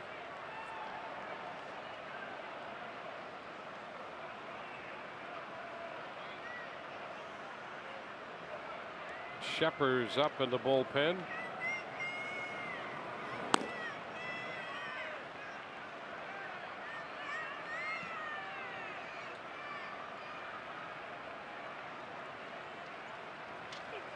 And a high fastball, he chases it and is out on strikes. So Kella, with the fastball up, strikes out Montook. 96. Top of the zone and then some. And now Evan Longoria wants to get to 100 runs batted in. This game only goes 9 innings. He needs to do it himself right here. He's had some big moments in final games. Well, here you go. Kella and Nicholas, a little conversation. 1 out, man at second. And here's Evan. He doubled back in the first, his 41st double of the year. Hits it on the ground to short. Now to the throw to third. They're going to get the man there. Forsythe trying to advance. Alberto goes to Gallo to puts the tag on him. And Longoria reaches on what turns out to be a fielder's choice. And Texas eliminates the man in scoring position. Yeah, aggressive play here by Alberto. Ball sharply hit. Just a quick turn, a nice strong throw. There's the tag applied. Gallo gets that tag right on top of the helmet, clearly before the hand gets to the bag for the second out.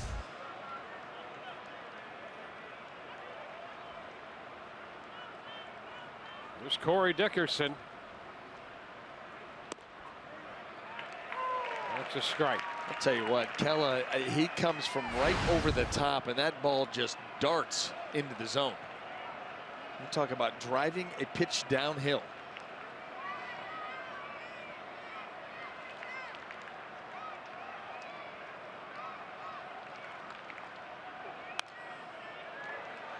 Two.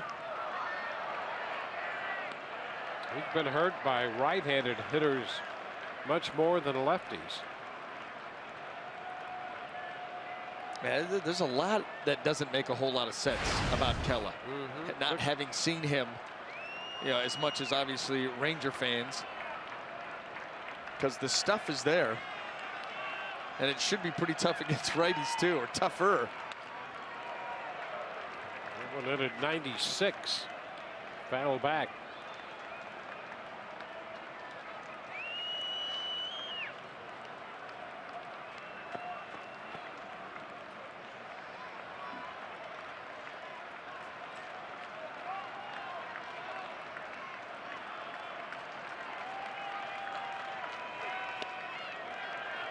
In just a bit.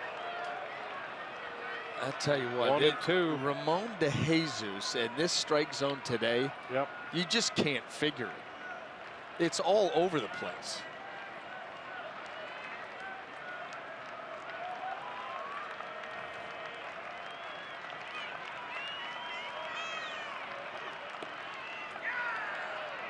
Two and two.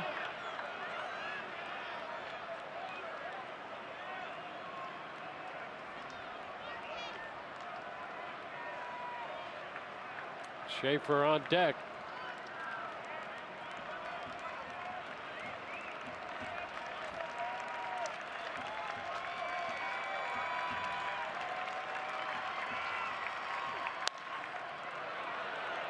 Pop to the left side. Mazara coming in, and he'll make the catch, retiring the Rays after the leadoff double. They leave a man. Bottom of the ninth coming. 4-3 Rays.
Rays with a one-run lead, and Alice Colomé looking for save number 38. And I'll tell you what a job Alex has done First of all, he becomes the closer because Brad Boxberger goes down with an injury in spring training, and the job that he has done thus far, 37 out of 39, the ERA 178.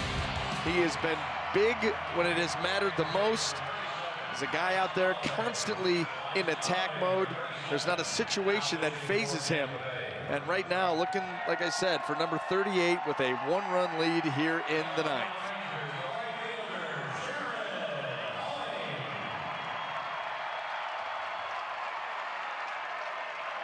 Well, on to the bottom half of the ninth. Jared Hoying leads off in that second spot in the order.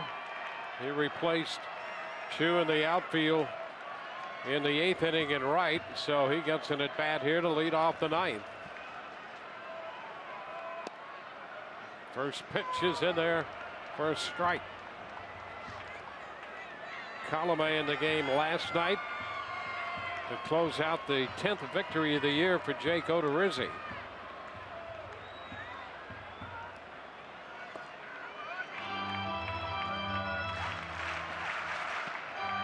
One and one to count.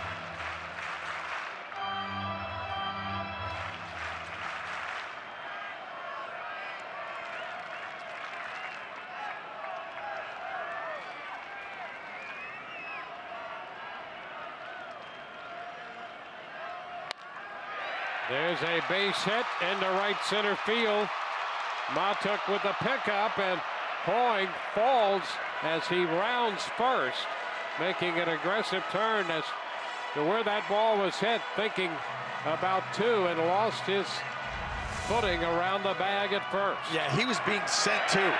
He was absolutely being sent all the way, and right there, that left foot kind of slid out from underneath him, and then he hits the bag and goes down. Right there, it started to go bad as he turned inside on the left foot.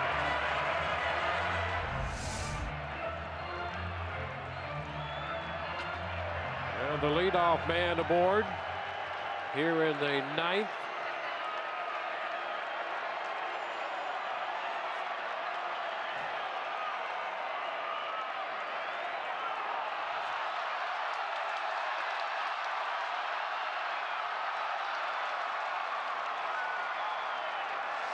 On the bottom of the ninth.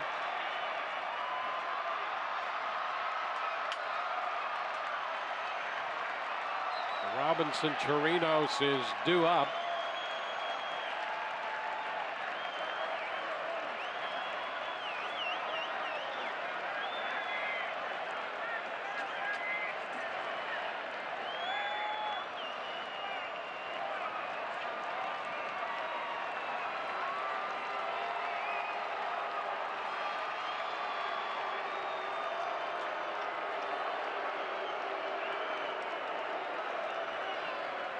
I'd like to excuse myself from the booth right now.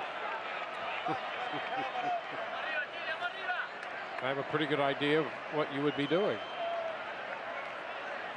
You better believe it.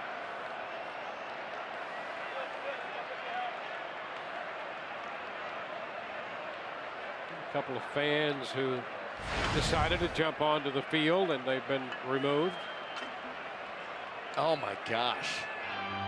If this game couldn't get any more annoying, I'd like to go introduce myself. Hey guys.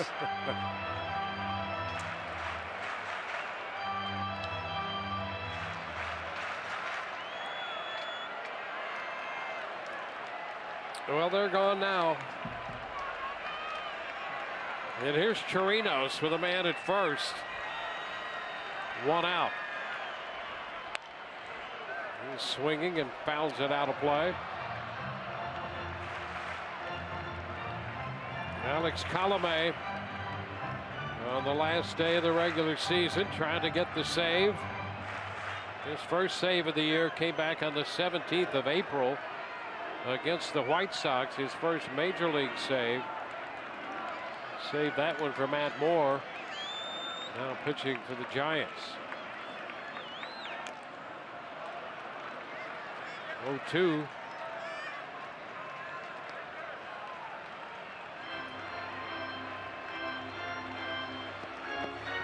Well, Chase Whitley started for the Rays pitched 4 innings. The Rays have led. If the Rays do hold on, it's the official score's decision to name a starter or a winner in this game for the Rays. Since the starter only went 4, not enough to qualify for a win. So Garton, Gamboa, Marksberger, Farquhar, and Colomé have followed.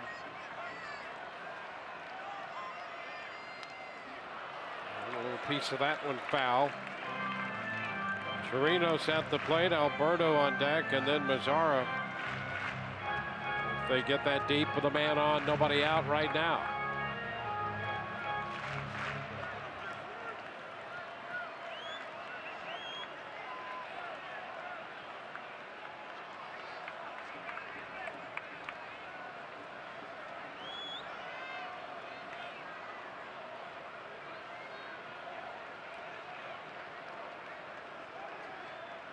Over to first, Hoying back in.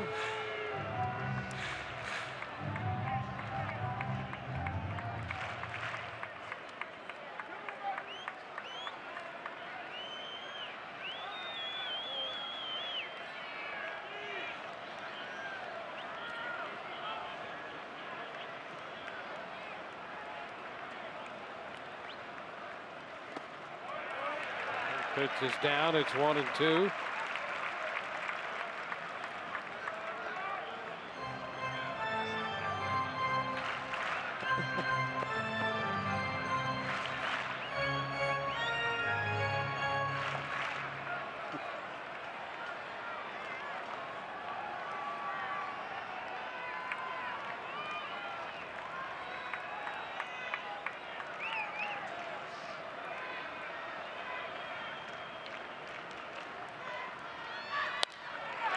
Liner into left.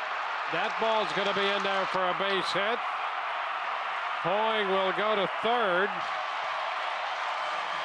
Chirinos for the base hit. Now it's first and third with nobody out.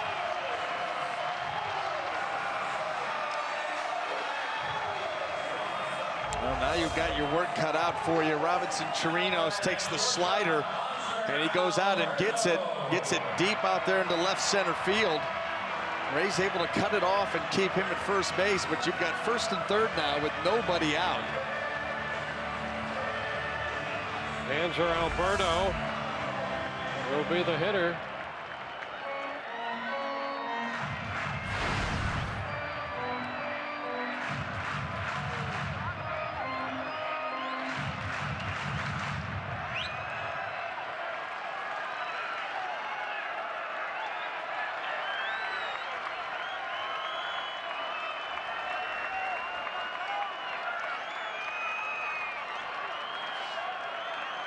Alberto with a fly ball to center and a ground ball to third.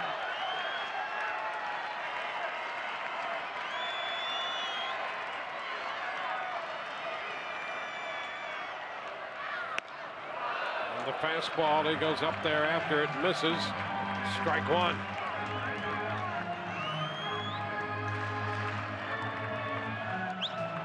Good old hard ball right there. Here it is up here, and he chased it.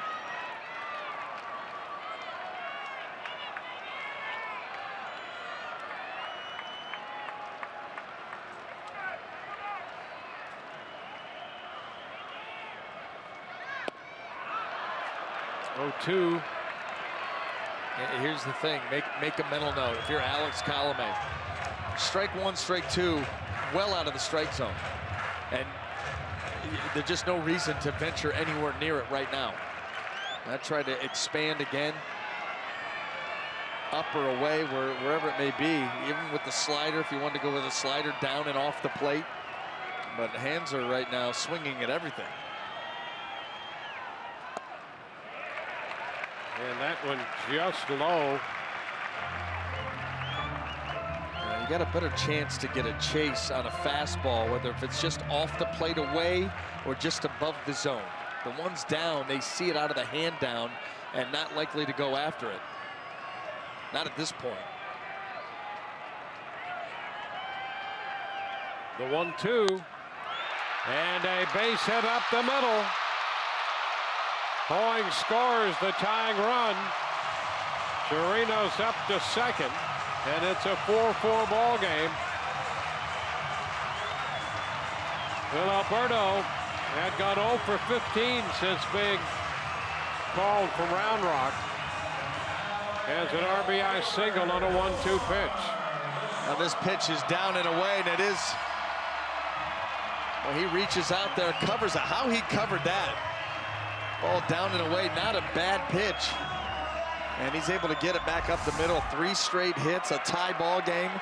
Still nobody out. Nomar Mazara.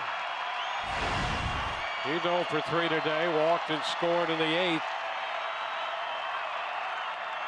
And he fouls the fastball back for a strike.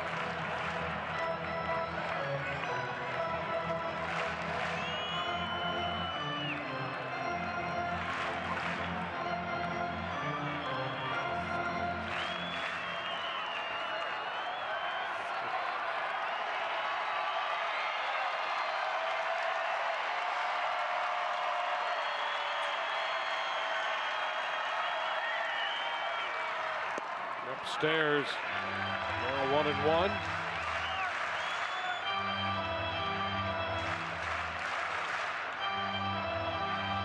Texas scored a run in the 8th. They've scored the tying run in the 9th.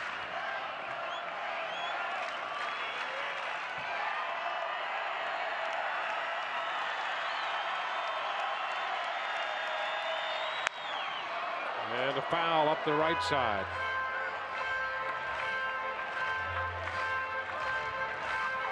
It's 1-2. All the other baseball is over for the day. Save this one.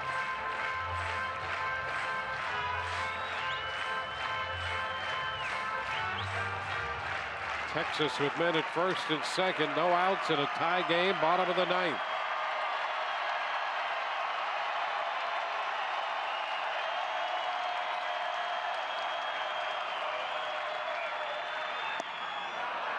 And Mazara is out on strikes. It's the 12th strikeout for Rays pitching. Now he got nasty there. That breaking ball, middle of the plate, below the zone.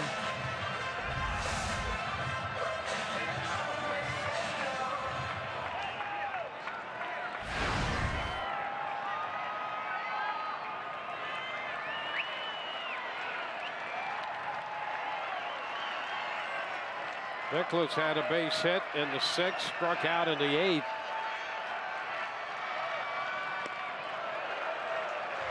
Takes the fastball high. 1-0.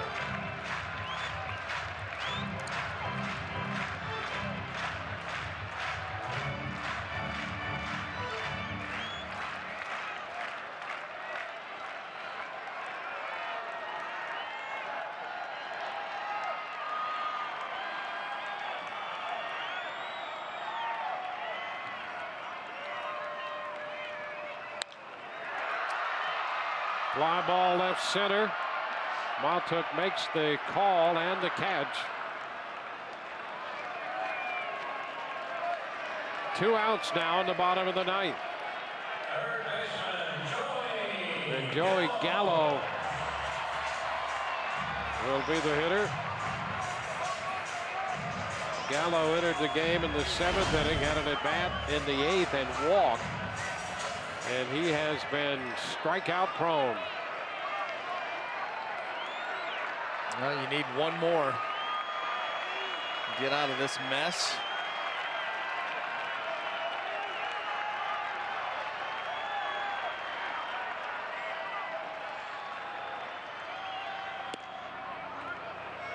Pitch is a strike.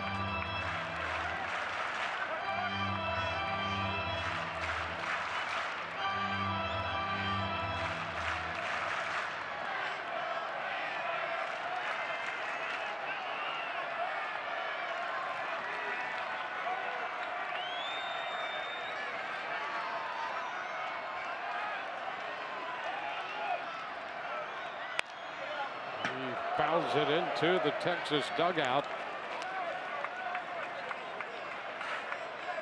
So the count is 0-2.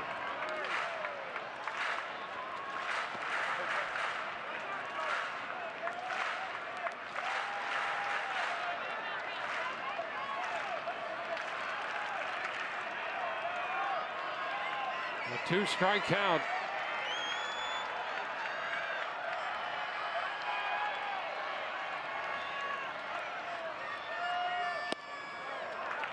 One and two.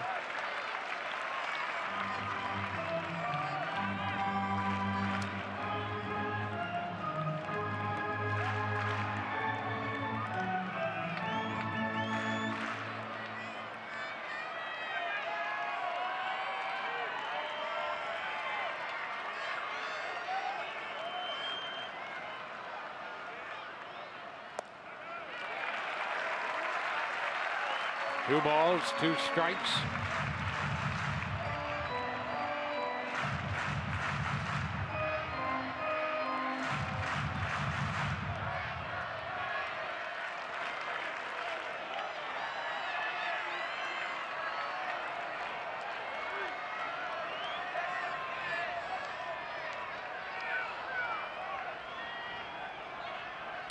And a cut to miss. Gallo out on strikes. 2 strikeouts in the inning, but Texas scores the tying run. And at the end of 9, we are tied 4-4.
After innings, it was 4-2. Texas scored a run in the 8th inning. That came on a bases loaded walk with Brad Boxberger out there. And they tied it in the 9th against Alex Colomé. Hanser Alberto's base hit, chasing home Jared Hoy. And here we go to the 10th. Richie Schaefer facing Tanner Scheppers. And the first pitch is fouled for a strike. Scheppers had a 1-2-3 9th inning last night. And a base hit through the hole on the left side by Schaefer. Schaefer on for the 3rd time.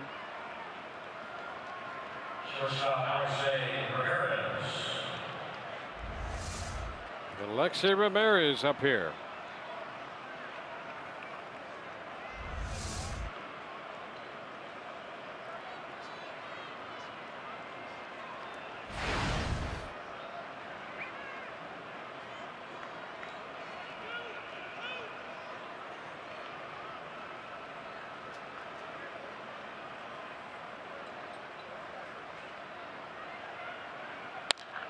There's a shot toward right center field.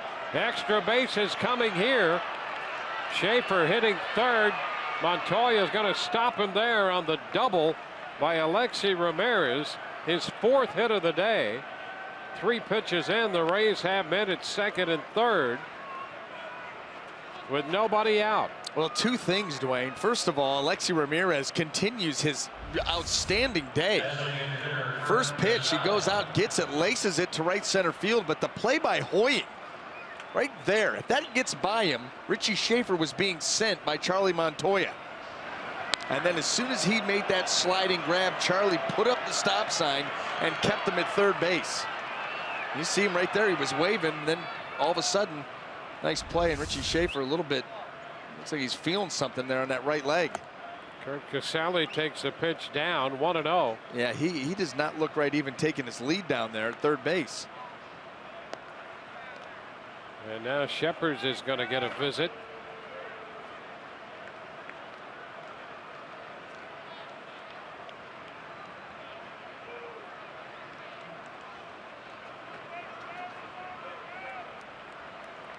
Casale drove in a run with a base hit back in the 2nd inning. He drove in the first run of the game today. Has walked twice since then and fouled out to the first baseman Rua. The Texas infield up. Got to get something elevated. Got to. And that one elevated over his head. Ball gets away. Down the line from third comes Schaefer to score the go-ahead run. How about that? The Rays back out in front 5-4 on the 3rd wild pitch of the day, charge to Texas pitching. Well, here it is. Shepard, that ball just squirts out of the hand, squirts out of the glove. Richie Schaefer looked pretty good scoring on this. Almost got hit on that throwback by Nicholas.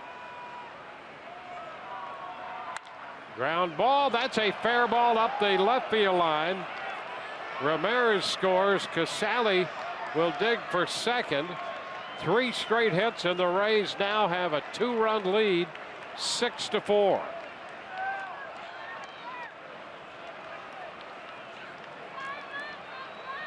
So the Rays against Shepard have scored 2 quick runs. Wild pitch and an RBI double during the Casale at bat. Andrew Faulkner, a lefty's up in the bullpen now for Texas.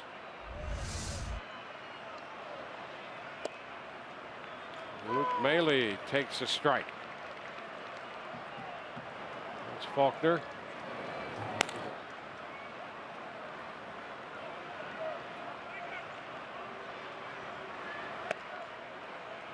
Upstairs, 1-1.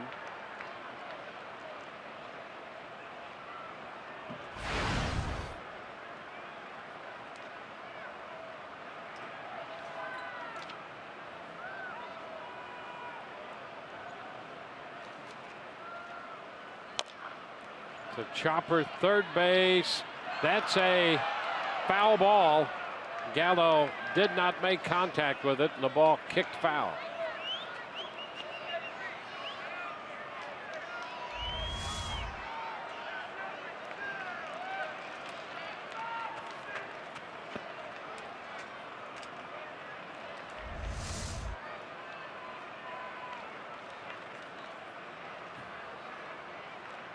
You know, he was having trouble making contact with the bat, and now having trouble with the glove.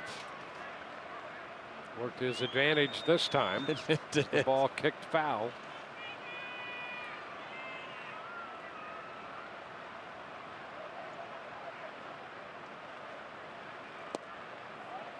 That's wide. 2-2.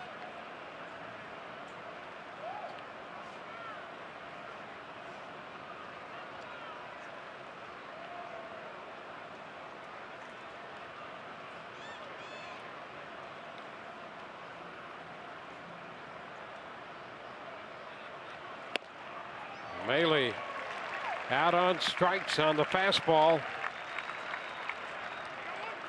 That's the first out. 2 runs home with Casale at second. Jeff Decker who drove in a run with a fly ball in the second and doubled in the sixth.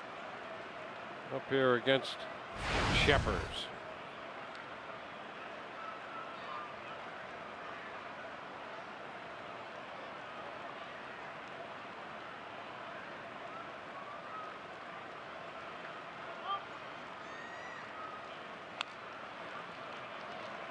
Fastball up, and he fouls it back.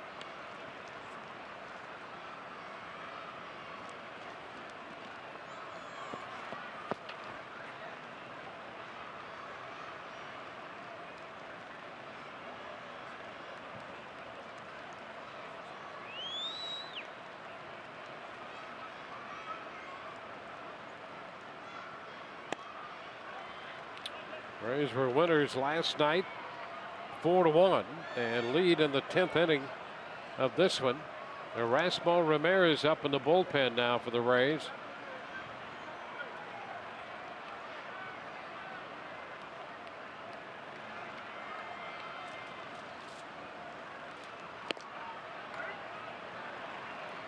Two and one. Shepard's again missing with the fastball.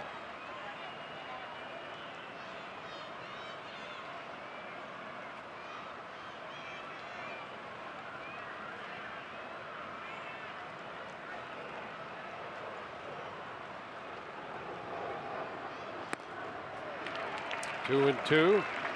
The fastball by Decker.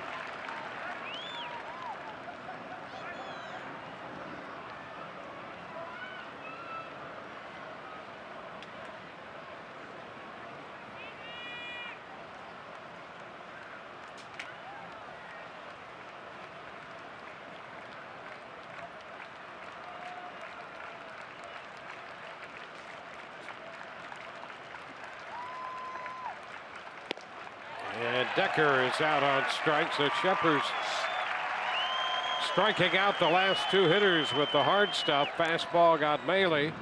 Decker missing the fastball.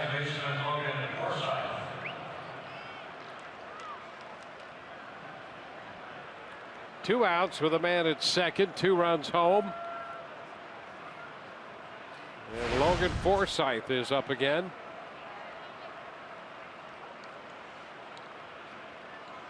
Logan 2 for 5 with a single and a double.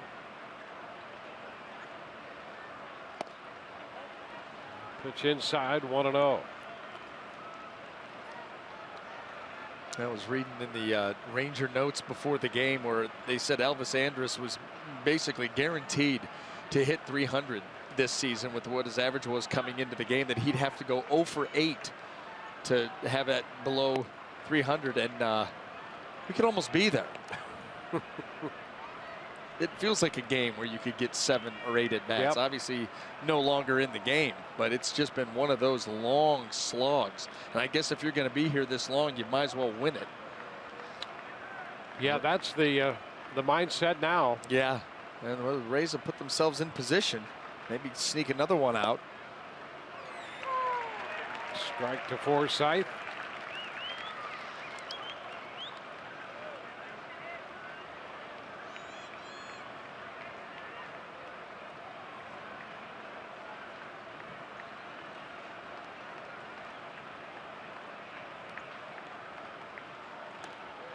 And this one gets by Nicholas. Pitch up and in. And over to third base goes Casale.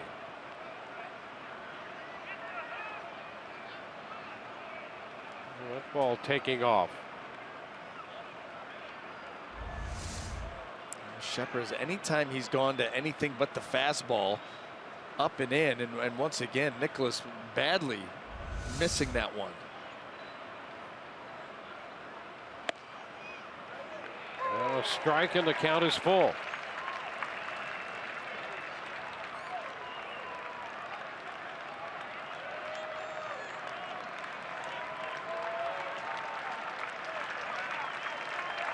Three-two. Broken bat roller down to third. Gallows throw to first in time. Rays out in the 10th inning. They scored 2 runs on 3 hits, leaving 1. 6-4 Tampa Bay.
Jack Link's Beef Jerky all season long.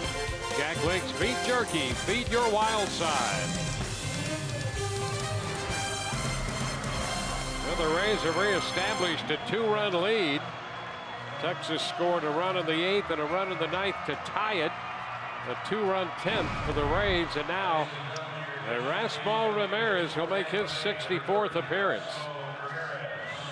Now looking to close this one out. Another opportunity for the Rays to do just that. A lot of work for Erasmo this year. 89 2/3, 62 strikeouts, 26 walks.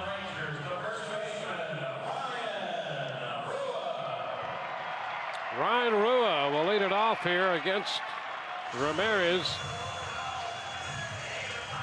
He is pitcher number 7 for the Rays. Texas has utilized 7 pitchers.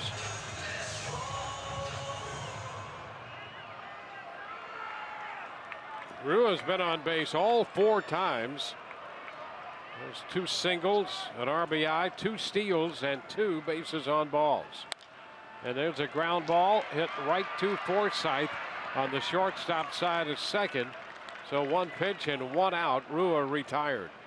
Got to get the first one. Yep, that's big. That is big, and you do it efficiently like that. Now let's close this thing out.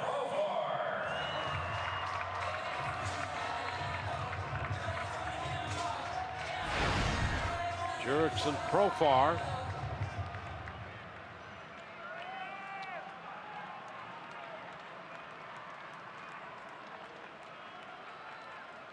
He walked with the bases loaded in the 8th inning. And he takes a strike.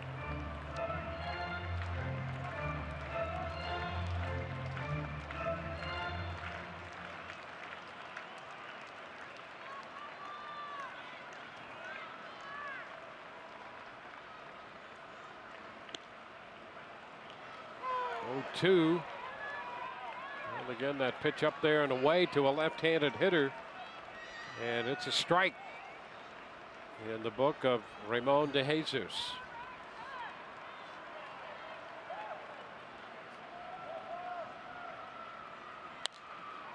And a foul ball back. That will be out of play.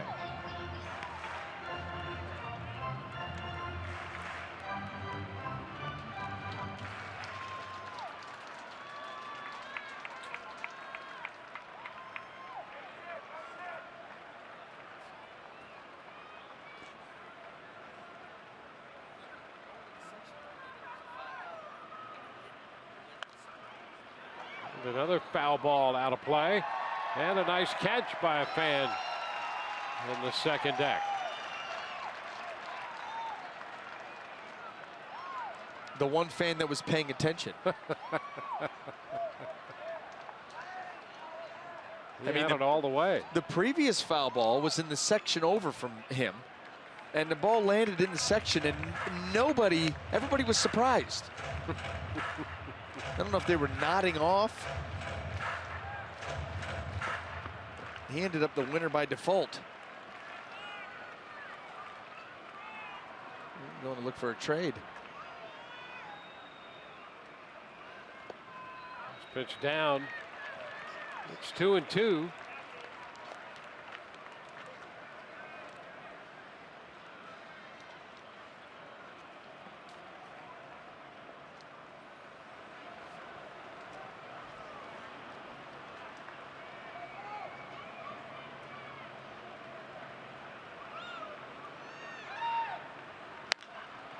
High fly ball into right.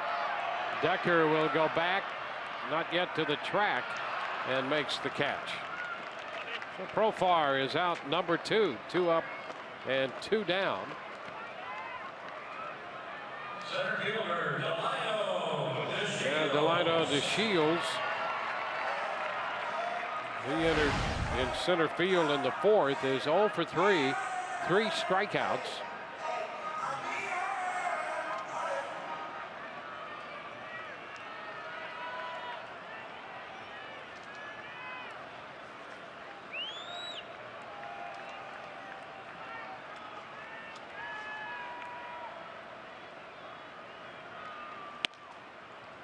Takes the first pitch, and that's in there for a strike.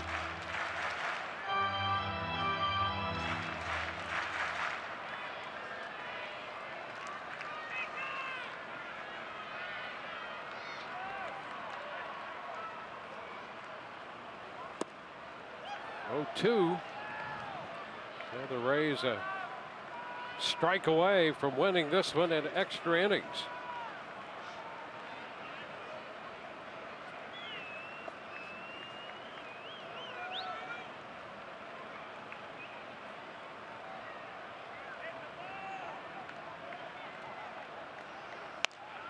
It's a foul ball out of play.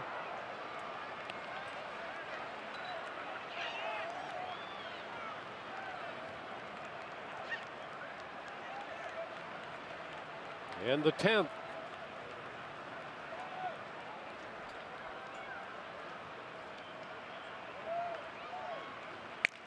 And a foul ball. Part of the barrel into the bat splinters off.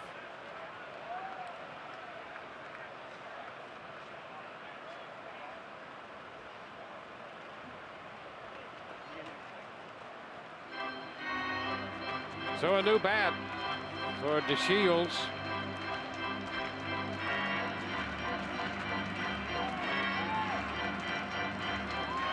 Game just hitting 4 hours.